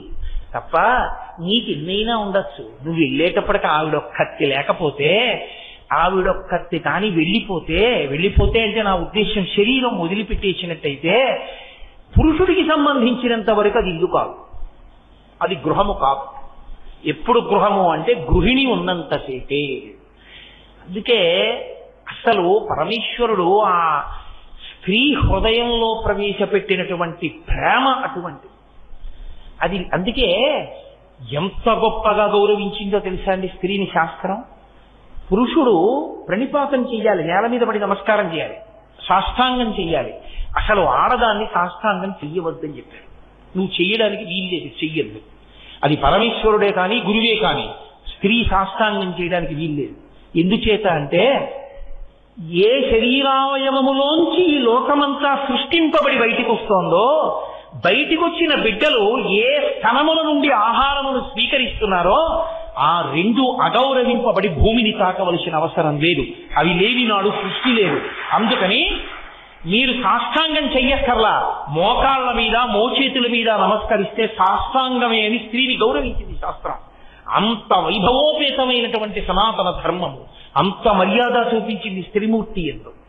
కాబట్టి సరే అలా చెప్తూ పెడితే ఏమవుతుంది? జనత్వనత్కంకణలు పురాయి, ఆ తల్లి యొక్క చేతులు చేతికి పెట్టుకున్న కంకణముల యొక్క చప్పుళ్ళు వినపడుతున్నాయి. ఆ ఒక్క చప్పుళ్ళ చాట్న శంకరాచార్యుల వారు ఎన్ని చప్పుళ్ళు దాచారో చూడండి. ఈ చప్పుళ్ళు అర్థమైతే ఏమవుతుంది? ఇళ్లలో అన్యోన్య దాంపత్యం గృహస్థాశ్రమం తరిస్తుంది. ఆ అందరూ తరించాలని తాను తరించిపోయిన శంకరాచార్యుల వారు మన గురించి నిరంతరంగా చేస్తున్న చప్పుడు అర్ధనారీశ్వర స్తోత్రం. ఆ అర్ధనారీశ్వర స్తోత్రం రాకుండా గృహస్థాశ్రమంలో ఉంటే అంతకన్నా అన్యాయమైన మాట ఇంకోటి లేదు లోకం. కాబట్టి జనత్వనత్కంకణను పురాయై, ఆ తల్లి చేతులకు గాజులు వేసుకుంది. ఆ తల్లి పాదములకు పాదములకు మంజీరములను ధరించి, నూపురములను ధరించింది. పాదములకు పెట్టుకున్నటువంటి నూపురములు అంటే మంజీరములు ఎందుకు ధరిస్తుంది అంటే, పాదములు శోభతో ఉంటాయి. ఎందుచేత అంటే ఆ పాదములు ప్రస్థానమును సూచిస్తాయి. నడిచేటటువంటి నడత రెండిటికి సూచనలు. నడక కాళ్ళతో నడుస్తాం, నడత లోపల భావాన్ని బట్టి నడుస్తుంది. ఎప్పుడు ఆయన గుడికి వెడతారండి, నడత ఎప్పుడూ గుడికి వెళ్ళినట్టు తెలియడం నడక. లోపల భక్తి నడత. పైకి గుడికి వెడుతున్నట్లుగా ఆయన మనకి తెలియడం నడక. నడతకి గుర్తు నడక, నడకకి సాధనము పాదము. ఆమె నడత పతిని అనుసరించడం. ఎప్పుడు ఆయన మనసెరిగి ప్రవర్తిస్తుంటుంది ఆవిడ తప్ప. అసలు విచిత్రం ఏమిటంటే ఆవిడ విషయంలో, ఆవిడ మ్రోల సరస్వతీదేవికి వచ్చి కూర్చుని కీర్తన వాయిస్తానంటే, ఆవిడ మీద కీర్తన వాయిస్తే ఆవిడ భృకుటి చిట్లిస్తుంది. ఇదేంటి నా మీద కీర్తన చేస్తున్నాం. ఆవిడ పొంగిపోయేది ఎప్పుడంటే పరమశివుడి మీద కీర్తన చేస్తుంది. విపంచాగాయంతి వివిధమపదానం పశుపతే, పశుపతే ఆ పరమశివుడి మీద కీర్తన చేస్తుంటే ఇలా ఇలా అంటుంది. చలిత శిరస సాధు వచన. ప్రవచనం వినేటప్పుడు బుర్ర ఇలా ఇలా కలపడం, ఇలా ఇలా అంటూ ఉండడం చేయకూడదు. సంగీతం వినేటప్పుడు స్తంభించిపోయి వినకూడదు. శ్రోతకి దేనికి ఉండే లక్షణం దానికి ఉండాలి. ప్రవచనం వినేటప్పుడు చక్కగా శ్రద్ధగా కూర్చుని వినాలి. సంగీతం వినేటప్పుడు అలా కూర్చున్నాం అనుకోండి, ఏమిటో వీళ్ళకి నచ్చిందో నచ్చలేదో అనుకుంటాడు. సంగీతం వినేటప్పుడు మీరు ఇలా ఇలా అంటున్నారు అనుకోండి, పాడేవాడికి ఉత్సాహం. ప్రవచనం చెప్పేటప్పుడు ఇలా ఇలా అంటున్నారు అనుకోండి, ఎందుకు అలా అంటున్నారు, వాళ్ళందరికీ నచ్చిందా అసలైతే తప్పు చెప్తున్నా అనుమానం వస్తుంది. అలా ఊగిపోకూడదు పావుల్లాగా ప్రవచనాల్లో, శ్రద్ధగా కూర్చుని ఉండాలంటే. కాబట్టి చలిత శిరస, శంకరాచార్యుల వారి కవిత్వం అంటే అలా ఉంటుంది. ఎక్కడ ఎలా ఉండాలో అలా ఉండడానికి ధర్మాన్ని చూపిస్తుంటారు ఆయన. అమ్మవారు అలా తల కదుపుతూ ఉంటుంది. కాబట్టి ఆవిడ ఎప్పుడూ శివుడి గురించి స్తోత్రాన్ని ఇష్టపడుతుంది, శివుణ్ణి అనుగమిస్తుంది, శివ వైభవాన్ని నిలబెడుతుంటుంది. అది ఆమె నడత. కాబట్టి ఆమె పాదములకు ఎప్పుడూ కూడా సువాసిని లక్షణములకు సంబంధించినటువంటి ఆభరణములు అలంకృతములై ఉంటాయి. ఆ పాదములు ఎప్పుడు పసుపు రాసుకుని పారాణితో ఉంటాయి. ఆ పాదములకు ఎప్పుడూ మంజీరములు ఉంటాయి. ఆ మంజీరములకు మువ్వలు ఉంటాయి. మట్టెలు పెట్టుకుంటుంది తల్లి. మట్టెలు పెట్టుకుని ఆవిడ నడిచి వెడుతూ ఉంటే లలితా సహస్రనామ స్తోత్రంలో వ్యాస భగవానుడు అంటాడు, మరాళీ మందగమన. మరాళీ మందగమన అని రెండుగా విడదీయకూడదు. మరాళీ మందగమన. ఆమె ఆడహంస ఎంత మెల్లమెల్లగా నడుస్తుందో అంత అందంగా నడుస్తుంది. నడకలకి ప్రసిద్ధి వహించినది ఏది అంటే హంస. హంస నడిచేటప్పుడు అంత అందంగా నడుస్తుంది.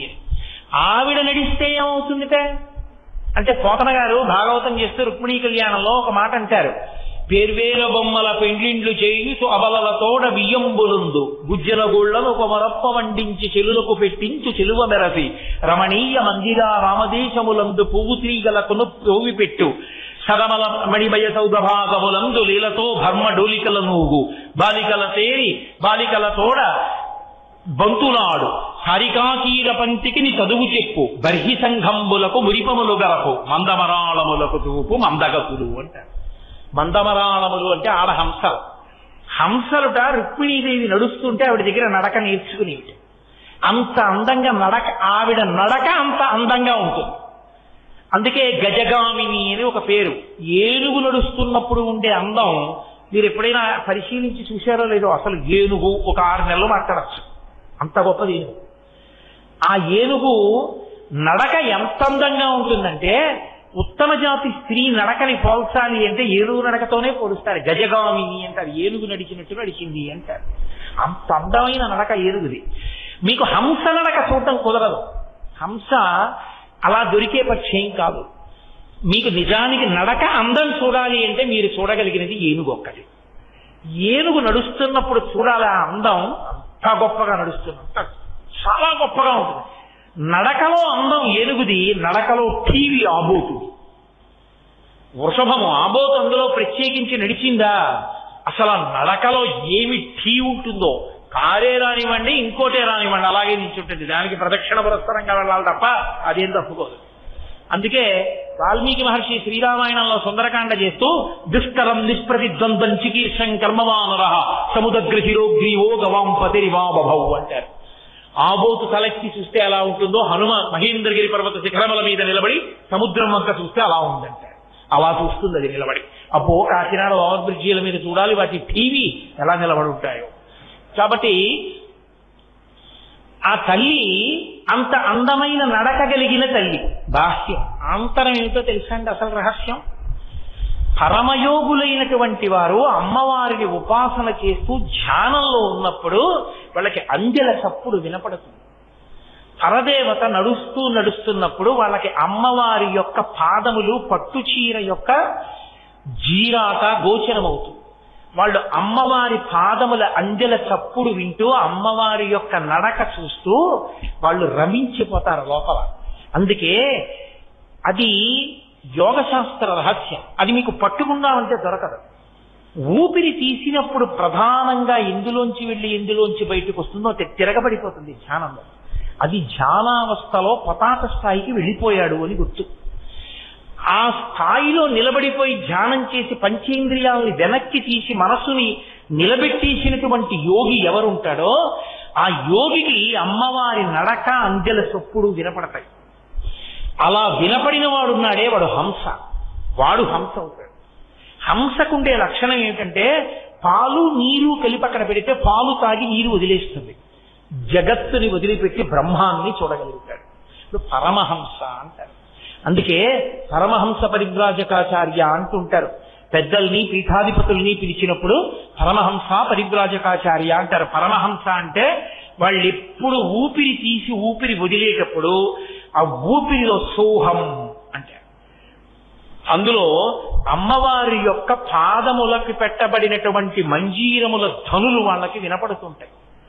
అలా వినబడగలిగినట్టుగా ఆ ఊపిరి తీసి ఊపిరి విదిలి పెట్టగలిగిన ధ్యానావస్థకి వెళ్ళిపోయిన యోగులు మహానుభావులు. వాళ్ళు అనుభవిస్తారని పరమాచార్య స్వామి మహానుభావులు నడిచిన దైవం ఆయన అపర శివావతారం. వారు కూర్చుని ఎదురుగుండా వాళ్ళు మాట్లాడుతున్నప్పుడు వింటూ చెవిలా అంటూ ఉండేవారు. చెవిలా అంటూ ఎదురు వాళ్ళ మాటలు వింటున్నట్టే ఉంటూ అర్ధనిమీలిత నేత్రాలతో ఉండి యోగావస్థలోకి వెళ్ళిపోయి అమ్మవారి పాద మంజీరముల శబ్దం వినేవారు. ఆయన ఏదైనా చెప్తూ చెప్తూ ధ్యానంలోకి జారిపోయేవారు. ఆయన ఏదో సౌందర్యలహరిలో శ్లోకంలో ఏదో చెప్దాం అనుకునేవారు. అనుకుని ఆయన మొదలుపెట్టి సహస్రారే తారే అలా ఉండిపోయేవారు. మళ్ళీ ఒక 5 నిమిషాలు అని అదేదో చెప్పేవారు. మళ్ళీ ధ్యానంలోకి వెళ్ళిపోయారు. ఒక్కొక్కసారి ఆయన ధ్యానావస్థలోకి వెళ్ళిపోతే ఆయన వీపుని చెదపురుగులన్నీ కొరికేసాయి. ఆయన ధ్యానంలోంచి బహిర్ముఖులై వీపుని ఏవో కొరుకుతున్నాయి చూడు అన్నారు శిష్యుణ్ణి. అయ్యయ్యయ్యో చెదపురుగులు కొరికేస్తున్నాయండి, రక్తం కారిపోతోందని అతను గబగబా బట్ట పట్టుకొచ్చాడు. ఆయన అన్నారు, వద్దు వద్దు వద్దు వద్దు వద్దు, నేను పరివ్రాజకాశ్రమంలో ఉన్న సన్యాసిని, నా వలన ఏ భూతమునకు అపకారం కలగకూడదు. నా శరీరం దెబ్బతిన్నా పర్వాలేదు.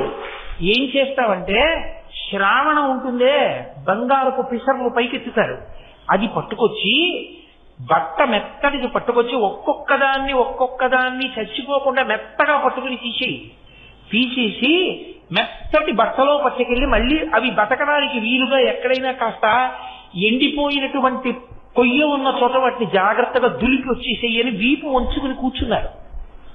కూర్చుంటే శ్రావణంతో తీసేశారు ఆ చెదపురుగుల్ని. అతి మహానుభావుడి సన్యాసాశ్రమం అంటే. అందుకే ఈ శతాబ్దపు నిజమైన సన్యాసి అన్న బిరుదు ఇవ్వబడిన ఏకైక వ్యక్తి పరమాచార్య ఒక్కడే. ఆ స్థాయిని చేరుకున్నారు మహానుభావుడు. నడిచే దేవుడని పేర్కొంచారు. అటువంటి చంద్రశేఖరేంద్ర సరస్వతి మహాస్వామి మీకు ఎవరైనా పరిచయం ఉన్నారో లేదో, కాకినాడలో పరమాచార్య స్వామి వారి యొక్క వైభవాన్ని అనుభవించినటువంటి వారు బాగా దగ్గరగా పరిశీలించినటువంటి ఒక వ్యక్తి నాకు బాగా పరిచితులు. వారు నాతో చెప్తూ ఉంటారు అప్పుడప్పుడు. పల్లకీలోకి వెళ్ళి కూర్చుని ధ్యానంలోకి వెళ్ళిపోయంతే అమ్మవారి పద నూపురముల యొక్క శబ్దాన్ని వింటూ ఆ యోగ స్థితిలో అలా నిలబడిపోయి ఉండిపోయారు. అది ఆ స్థితిని పొందుతారు. అది వాళ్ళని అమ్మవారు హంసలకి నడక నేర్పగలిగిన నడక అన్న మాటకు అర్థం. అది మన పాదములు ఏం చేస్తాయంటే నడవడానికి పనికొస్తాయి. అమ్మవారి పాదములు కేవలం నడవడానికి పనికొస్తాయని మీరు అనుకోకూడదు. శంకరుల ఉద్దేశ్యం ఏమిటో తెలుసా?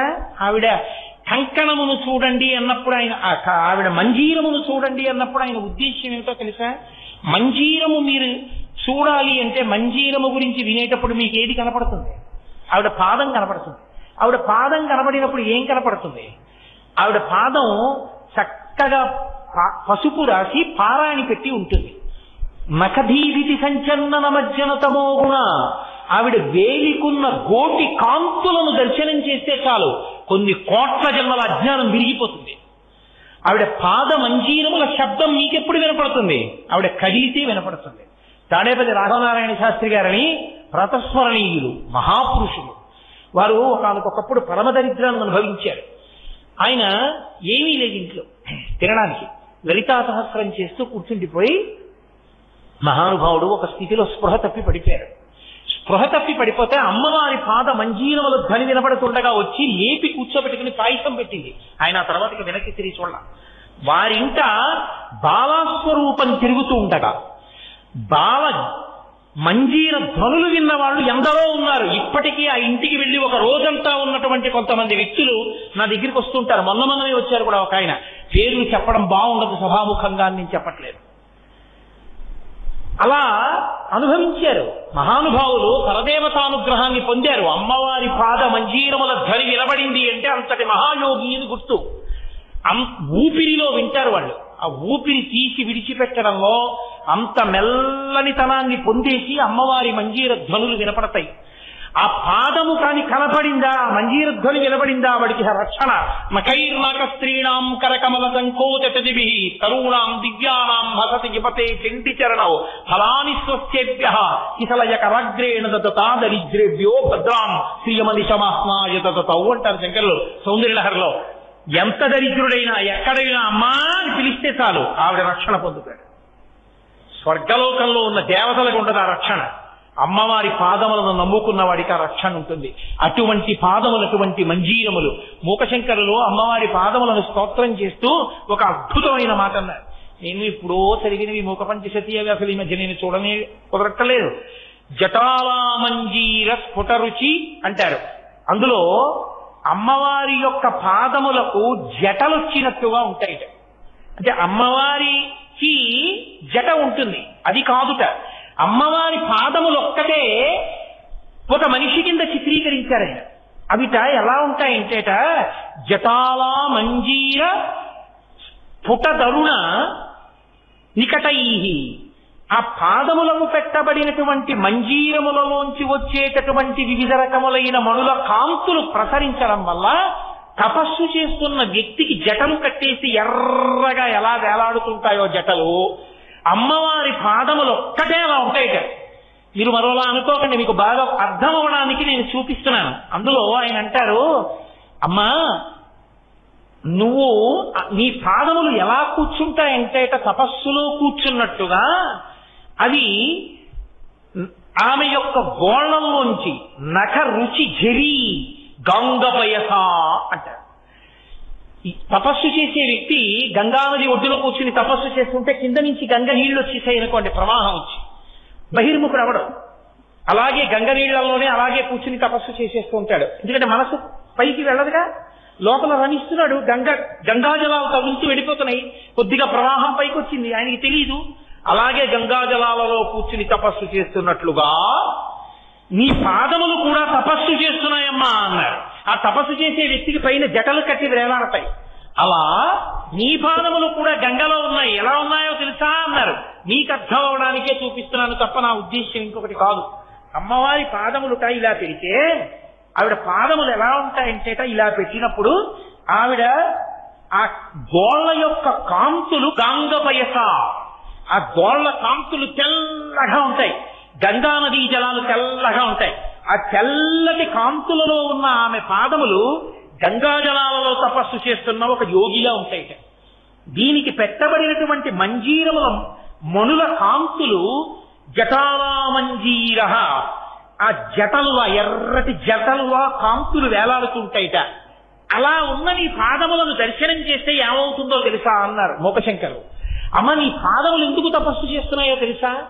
లోకంలో మనుషులు తపస్సు చేస్తారు, నీ పాదములు ఎందుకు తపస్సు చేయడం అంటే పాదములు ఎందుకు తపస్సు చేస్తున్నాయంటేట ఎక్కడైనా ఎవరైనా నా భక్తులు అమ్మా అని పిలుస్తారేమో రక్షించాలని తపస్సులో పరమేశ్వరుణ్ణి చూసినట్టుగా అవి తపస్సమాధిలో ఉండి భక్తుల్ని చూస్తున్నాయిట. ఈ పాదములంత శక్తివంతములమ్మా అన్నారు మూకశంకరు పాదార వింజ శతకం చేస్తూ. అమ్మ పాదములు, అమ్మ మంజీరములంటే అంత శక్తివంతములు. కాబట్టి నేను ఎంతని మీతో మనవి చేయగలను.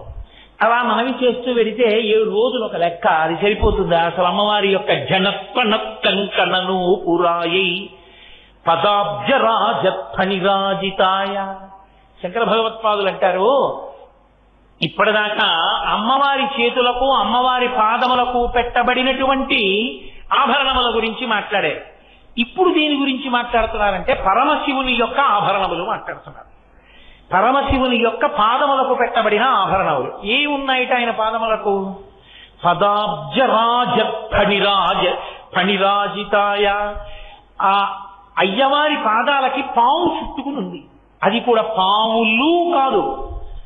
పదాబ్జరాజత్ఫణిభూషితాయ. ఫణిరాజు అంటే పాములలో రాజు ఎవరుంటారో అటువంటి రాజు, ఆ పాముల రాజు చుట్టుకునున్నాడు. ఇందుకలా పాములు చుట్టుకోవడం ఏంటి? ఆవిడ చక్కగా మంజీరములు పెట్టుకుంది, చక్కగా చేతులకి కంకణములు వేసుకుంది. ఆ ధ్వని, ఆ పాదాలు, ఆ పసుపు, ఆ పారాణి, ఆ బొట్టు నిజంగా ఎంత వైభవోపేతంగా ఉంది. పాదానికి పాము ఉండడం ఏంటి? పామును చుట్టుకోవడం ఏంటి అని అర్థం ఉందా? మనకి తెలియకపోతే గబుక్కుని ఏమనేస్తామంటే, ఏమిటోనండి అమ్మవారి వైభవం వేరు, ఈయనేమిటండి ఈయన ఎలా దొరికాడండి ఆవిడికి అనేస్తాం. కానీ ఆయన ఎంతటి మహానుభావుడో చెప్పడమే శంకరాచార్యుల వారి ప్రజ్ఞ. పదాబ్జరాజత్ఫణిరాజితాయ అని కదా, పాముల రాజు చుట్టుకున్నాడని కదా.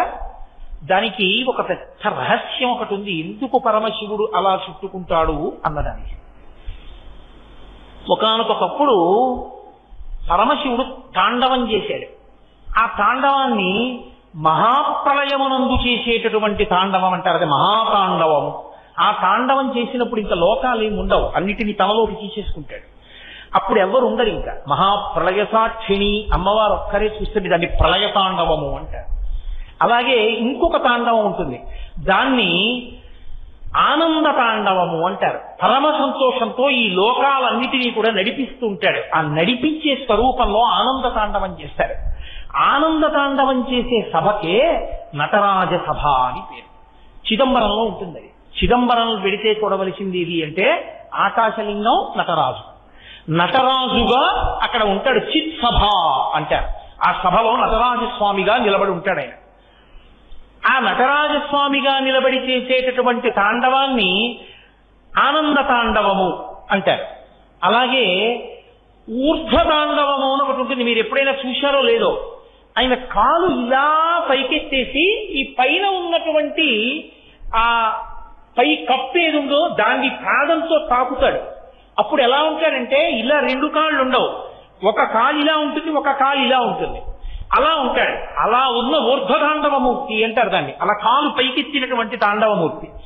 ఇంకొక తాండవం ఉంటుంది. 7 రకాల తాండవాలు ఉంటాయి. ఇప్పుడు ఆ తాండవాలన్నీ చెప్పి వాటి అర్థాలు చెప్పడం కష్టం కాబట్టి నేను అసలు విషయాన్ని చెప్పే ప్రయత్నం చేస్తాను మీతో.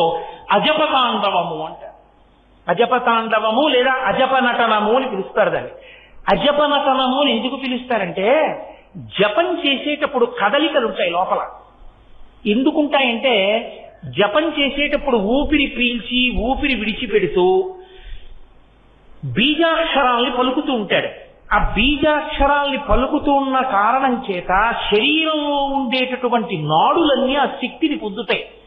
అవి విశేషంగా నాడులు శక్తితో నిండిపోతే ఏమైపోతుందంటే ఆ శక్తితోటి ఏ మంత్రాధిష్టాన దేవతని ధ్యానం చేస్తూ బీజాక్షరం పలికాడో ఆ మంత్రాధిష్టాన దేవత కనపడుతుంది కొన్నాళ్ళకి. అందుకు మంత్రజపం. అది మంత్రజపం యొక్క శక్తి. కాబట్టి మంత్రజపం అంత గొప్పది. అటువంటి మంత్రజపం చేత లోపల వచ్చేటటువంటి కదలికలకి జపతాండవము జపనటనము అంటారు. అంతవరకు అర్థం చేసుకోండి చాలు. అజపనటనము అని ఒకటి ఉంటుంది. అజపనటనము అన్న మాటకు అర్థం ఏమిటో తెలుసా? ఆయన ఏమీ జపం చేయడు, ఆయన ఏమీ మంత్రం చెప్పడం, ఆయన ఈ ధ్యాన స్వరూపాన్ని చూడడం. అజప అంటే జపం చేయట్లేదు. కానీ ఏం చేస్తున్నాడు? జపం చేయకపోయినా కూర్చుని ఊపిరి తీసి ఊపిరి విడిచిపెడుతున్నాడు. ఊపిరి తీసి ఊపిరి విడిచిపెడుతూ ఆయన లోపల ఒక దాన్ని చూస్తున్నాడంతే, జపం చేయట్లేదు. ఎవరు? దీన్ని త్యాగరాజస్వామి చేశారు. త్యాగరాజస్వామి అంటే నా ఉద్దేశం వాగ్గేయకారుడైన త్యాగరాజస్వామి వారు కాదు. నేను ఆయన గురించి మాట్లాడటం లేదు. ఎక్కడ త్యాగరాజస్వామి వారు పుట్టారో అక్కడ తిరువారూరులో త్యాగరాజస్వామి అన్న పేరుతో ఉన్నాడు పరమశివుడు. ఆయనకి త్యాగరాజస్వామిని పేరు ఎందుకు వచ్చిందో తెలుసా అండి? తిరువారూరులో అజపతాండవం చేస్తాడు. అక్కడ అజపనటనం చేస్తాడు. అజపనటనం అంటే అది ఒక్క శ్రీ మహావిష్ణువు గుండెల్లోనే చేస్తాడు. విష్ణువు ఎప్పుడు లోపల పరమశివుణ్ణి చూస్తూ ఉంటాడు. అందుకే శివస్య హృదయం విష్ణోస్య హృదయం శివ. ఆయన కూర్చుని లోపలికి చూస్తూ సంతోషిస్తున్నాడు పరమశివుణ్ణి. ఇప్పుడు ఆనంద తాండవమూర్తి అనుకోండి, కాలిలా పైకెత్తుతాడు, కదులుతాడు. విష్ణువు యొక్క హృదయంలో అలా కదిలి తాండవం చేయడానికి అవకాశం ఏది? అలా కదలలేదు. అందుకని ఆయన ఏం చేస్తాడంటే శివుడి యొక్క నటనాన్ని, అందుకే త్యాగరాజ నటనము అజప నటనము అని పిలుస్తారు దాన్ని. ఊపిరి తీసేటప్పుడు ఏమవుతుందని, ఇప్పుడు నేను అన్నాను అనుకోండి, నా ఉరప్పంజరం విచ్చుకుంటుంది, నేను అని వదిలేశాను అనుకోండి, ఉరప్పంజరం సంకోచిస్తుంది, చిన్నదైపోతుంది. ఊపిరి తీస్తే పెరుగుతుంది, ఊపిరి వదిలితే తగ్గిపోతుంది. విష్ణువు ఊపిరి తీసినప్పుడు కదులుతాడు, విష్ణువు ఊపిరి వదిలేస్తుంటే తగ్గిపోయి నిల్చుంటాడు. విష్ణువు ఊపిరి తీసుకుంటే కదులుతుంటాడు, మళ్ళీ వదిలేస్తే తగ్గిపోతాడు. ఈ కదిలి తగ్గి కదిలి తగ్గి కదిలే కదలికలను ఎవరు చూస్తుంటారు? విష్ణువు చూస్తుంటాడు. అది అజపనటనం అని పేరు. దాన్ని అజపతాండవం అంటారు. ఒకప్పుడు ఏమైందంటే శ్రీ మహావిష్ణువు అలా చూసి సంతోషిస్తున్నారు. ఆయనకు ఒక విషయం గోచరించింది, లోకానికి ఒక పెద్ద ప్రయోజనం కలగవలసిన సమయం ఆసన్నమైంది అని ఆయన అదే పనిగా శివుడి వంక చూస్తూ ఆనందపడిపోతున్నారు. అన్నప్పుడు కదిలిన శివుడు, అన్నప్పుడు కదలికల్ని దింపేస్తున్న శివుణ్ణి చూస్తూ మురిసిపోతున్నారు. ఆయన మురిసిపోతుంటే విష్ణువు బరువెక్కారు. ఆయన బరువెక్కితే శేషుడికి అనుమానం వచ్చింది. ఎందుకని కిందనేగా ఉంటాడు శేషుడు ఎప్పుడు, మరి శేషపాంప మీదేగా పడుకుంటారు. స్వామి మీరు బరువెక్కిపోతున్నారు, ఎందుకు ఇలా బరువెక్కుతున్నారు అని అడిగాడు ఆదిశేషుడు. ఆయన అన్నారు, నేను లోపల అజపతాండవం చూస్తున్నాను, శివుణ్ణి చూస్తున్నాను అన్నారు. అంత బాగుంటుందా శివనృత్యం అన్నారు. చూస్తే నీకు తెలుస్తుంది అన్నారు. ఎక్కడ చూడమంటారు అని అడిగారు. చిదంబరం వెళ్ళు, చిదంబరంలో చిత్సభలో నటరాజస్వామిగా ఆనంద తాండవం చేస్తాడు, వెళ్ళి చూడమంటారు. చిదంబరం వచ్చాడు ఆదిశేషుడు. ఏ రూపంలో వచ్చాడో తెలుసా అండి? ఆదిశేషుడుగా రాలేదు, పతంజలి అన్న పేరుతో వచ్చాడు. అందుకే పతంజలి యోగశాస్త్రం ఇచ్చారు, పతంజలి వైద్యశాస్త్రం ఇచ్చారు, పతంజలి మహాభాష్యం ఇచ్చారు, వ్యాకరణం. మనుష్యులకి కావలసిన రోగాలు పోవడానికి ఔషధి, యోగము, వాక్కుకి కావలసిన వ్యాకరణము, 3 ఇచ్చారు పతంజలి. అందుకే మహాభాష్య వ్యాఖ్య అంటారు ఎవరు? మూకశంకరులు మూక పంచశతిలో. అటువంటి పతంజలి, ఆదిశేషుడు పతంజలిగా వచ్చే ముందు ఒక తల్లి, నాకు ఎల్లైనా లోకమునందు అపారమైన ఖ్యాతి గణించవలసినటువంటి కొడుకు కలగాలి అని ఆవిడ పేరు కొనిక. కొనిక అన్న తల్లి సూర్యనారాయణమూర్తిని ఉపాసన చేస్తూ 2 చేతులు తాపి అంజలి ఘటించి నిలబడింది, సూర్యుడి వంక చూస్తూ మీ అనుగ్రహంతో నాకు కలగాలని. ఇక్కడ నుంచి శేషుడు వెళ్ళిపోయాడు అనుకోకూడదు, శేషుడు అక్కడ ఉంటాడు. శేషాంశ కదిలింది, కదిలి భూమండలం మీదకి వస్తోంది, చిదంబరంలో చూద్దామని. ఆయన వస్తూ ఉంటే సూర్యుడు చూశాడు. చూసి కొనిక లోకమునందు అపారమైనటువంటి కీర్తి గణించవలసిన కొడుకు కావాలని అడిగింది. కాబట్టి వెళ్ళి నువ్వు ఆవిడకి కొడుకుగా పుట్టు అన్నాడు.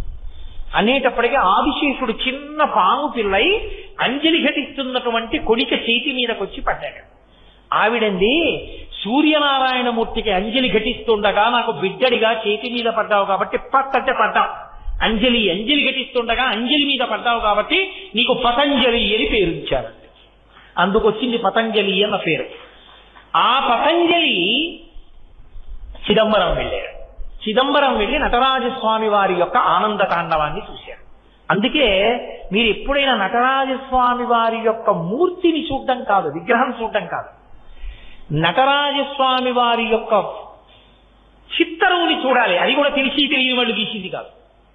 మీరు కంచి ఏకాంబరేశ్వరుడి దేవాలయానికి వెళితే, మొన్ననే నేను ఏకాంబరేశ్వరుడి దేవాలయానికి వెళ్ళినప్పుడు నాతో ఉన్నారు ఎవరు, అది సూర్య మోహన్ రావు గారే ఉన్నారు నాతో. ఆయనకి చూపించాను కూడా, చూడండి. నటరాజస్వామి వారి యొక్క మూర్తి వెనక గోడ మీద గీసి ఉంటుంది. మళ్ళీ అలా ఉన్నది ఎక్కడో తెలుసా అండి? కాశీపట్టణంలో కంచికామకోటి వారి సత్రం ఎదురుగుండా చంద్రశేఖరేంద్ర సరస్వతి మహాస్వామి వారు శివ పంచాయతన దేవాలయ నిర్మాణం చేశారు. ఆ దేవాలయంలోకి వెళ్ళగానే ముఖమంటపంలో ఉంటుంది ఆ నటరాజస్వామి ఆనంద తాండవం. ఆనంద తాండవంలో అందరూ కదులుతారు, అందరూ కదిలి వాయిస్తూ ఉంటారు. విష్ణువు మధ్యలో వాయిస్తూ ఉంటారు, అందరూ తలకోవాద్యం వాయిస్తూ ఉంటారు, పరమశివుడు నర్తన చేస్తూ ఉంటారు. కదలకుండా ఉండేవాళ్ళు ఎవరో తెలుసా? ఇద్దరి, ఒకరు వ్యాఘ్రపాదుడు, ఒకరు పతంజలి. అందుకే ఆనంద తాండవం చూడ్డానికి వచ్చిన పతంజలి ఏం చేశాడంటే, కిందంతా పాము శరీరం, ముఖం ఒక్కటి మనిషి ముఖం, కిందంతా పులి శరీరం, ముఖం ఒక్కటి మనిషి ముఖం వ్యాఘ్రపాదుడి. ఇప్పుడు మళ్ళీ నేను వ్యాఘ్రపాదుడి చరిత్ర అంతా ఎక్కడ చెప్పను, అందుకని వ్యాఘ్రపాదుడు అంతే అలా అనుకోండి. పతంజలి చెప్తున్నాను వినండి అంతే, అక్కడ అవసరం కాబట్టి. కాబట్టి ఇప్పుడు పాము శరీరం, ముఖం మనిషిది. పతంజలి అలా చూస్తూ ఉంటాడు నమస్కారం చేస్తూ, తప్ప ఆయనేం వాయించడు. చూసి మురిసిపోతుండేవాళ్ళు వాళ్ళిద్దరే, మిగిలిన వాళ్ళందరూ వాద్యాలు మోగిస్తారు. అట్నుంచి వ్యాఘ్రపాదుడు చూస్తుంటాడు. ఆదిశేషుడు గడు పతంజలిగా వచ్చి ఆనంద తాండవాన్ని చూస్తున్నాడు. చూశాడు చూశాడు చూశాడు చూశాడు పొంగిపోయాడు. పొంగిపోయి వీళ్ళందరి వంక చూశాడు. అందరూ ఏదో ఒకటి వాయిస్తున్నారు, తను పావు తనేం వాయిస్తాడు? బాధేసి, అరే రే నేను ఏదో ఒకటి చెయ్యాలి, ఈ ఆనంద తాండవం ఇంత గొప్పగా ఉంది పరమేశ్వరుడిది, అందుకు కదూ శ్రీ మహావిష్ణువు పొంగిపోయారు. నేను ఏదో చెయ్యాలి, ఏం చెయ్యాలని చూశాడు. చూసి ఏం చెయ్యాలో అర్థం కాక, చెయ్యడానికి నేను పావుని కాబట్టి రెండే చేయగలను. మీరందరూ చూస్తే వినలేరు, వింటే చూడలేరు. ఎందుకంటే రెండూ కలిపి ఒక ఇంద్రియంతో మనం చెయ్యం. వినాలంటే చెవులు ఉండాలి, చూడాలంటే కళ్ళు ఉండాలి. తప్ప ఒకే ఇంద్రియంతో చూస్తూ వినడం మనకు కుదరదు. చెవులు మూసేసి కళ్ళతో చూస్తూ వినమంటే కుదరదు, కళ్ళు మూసేసి చెవులతో చూస్తూ వినమంటే చెవులు చెయ్యవు. పావుకి చెవులు చూస్తాయి, వింటాయి. అందుకని నేను చూస్తూ ఇవన్నీ వింటూ మురిసిపోతానని నమస్కారం చేస్తూ ఉండిపోయాడు. అది మీరు కాశీపట్టణంలో చూడాలి. మళ్లీ కావాలి అనుకుంటే కంచి ఏకాంబరేశ్వర దేవాలయం నటరాజస్వామి వెనక గోడ మీద చూడాలి. అటువంటి స్వరూపంతో ఉన్న పతంజలి చూసి చూసి చూసి చూసి చూస్తున్నాడు. చూస్తుంటే నంది భృంగి వాళ్ళు నవ్వారు. ఎందుకు నవ్వారని అడిగాడు.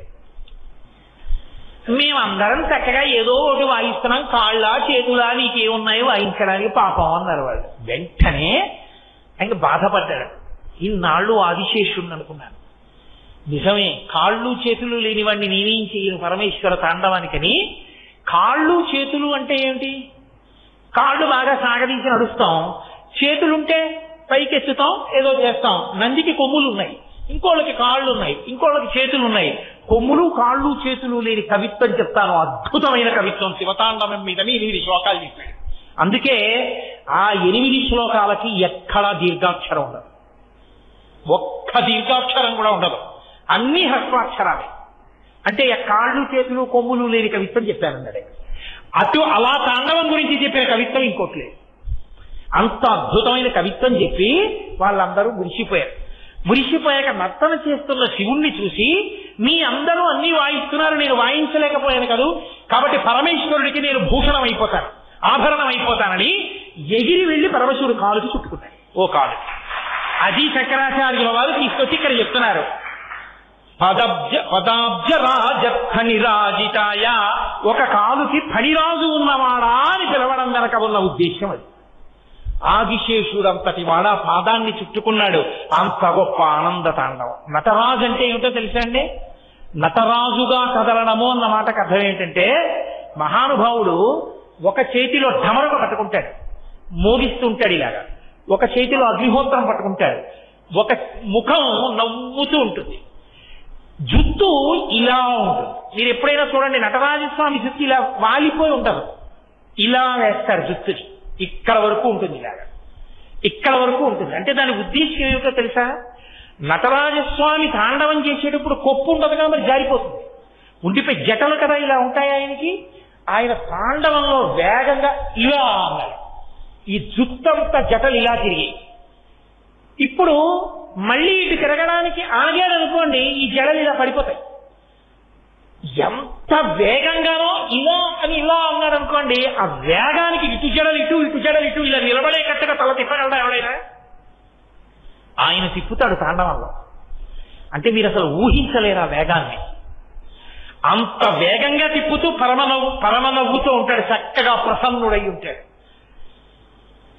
చంద్రశేఖరేంద్ర సరస్వతి మహాస్వామి వారి యొక్క స్మృతి చిహ్నంగా ఆయన దాదాపు 100 సంవత్సరములు జీవించారు కాబట్టి 100 అడుగుల ఎత్తున గోపురాన్ని నిర్మాణం చేసి సిమెంటుని ఇనుము వాడకుండా కేవలం పురుష జాతి శిలలు, అంటే ఒకే జాతి శిలలు ఏరి తెచ్చి 18 సంవత్సరములు రాత్రింపగళ్లు చెక్కి పద్మశ్రీ అవార్డు గ్రహీత కారణజన్ముడని పరమాచార్య చేత ప్రస్తుతింపబడిన మహానుభావుడు గణపతి స్థపతి ఆధ్వర్యంలో అసలు అపురూప శిల్పం, తంజావూరులో ఉన్న శిల్పాన్ని అనుకరిస్తూ 1000 సంవత్సరాల తర్వాత వచ్చింది మళ్ళీ అటువంటి ఆలయం.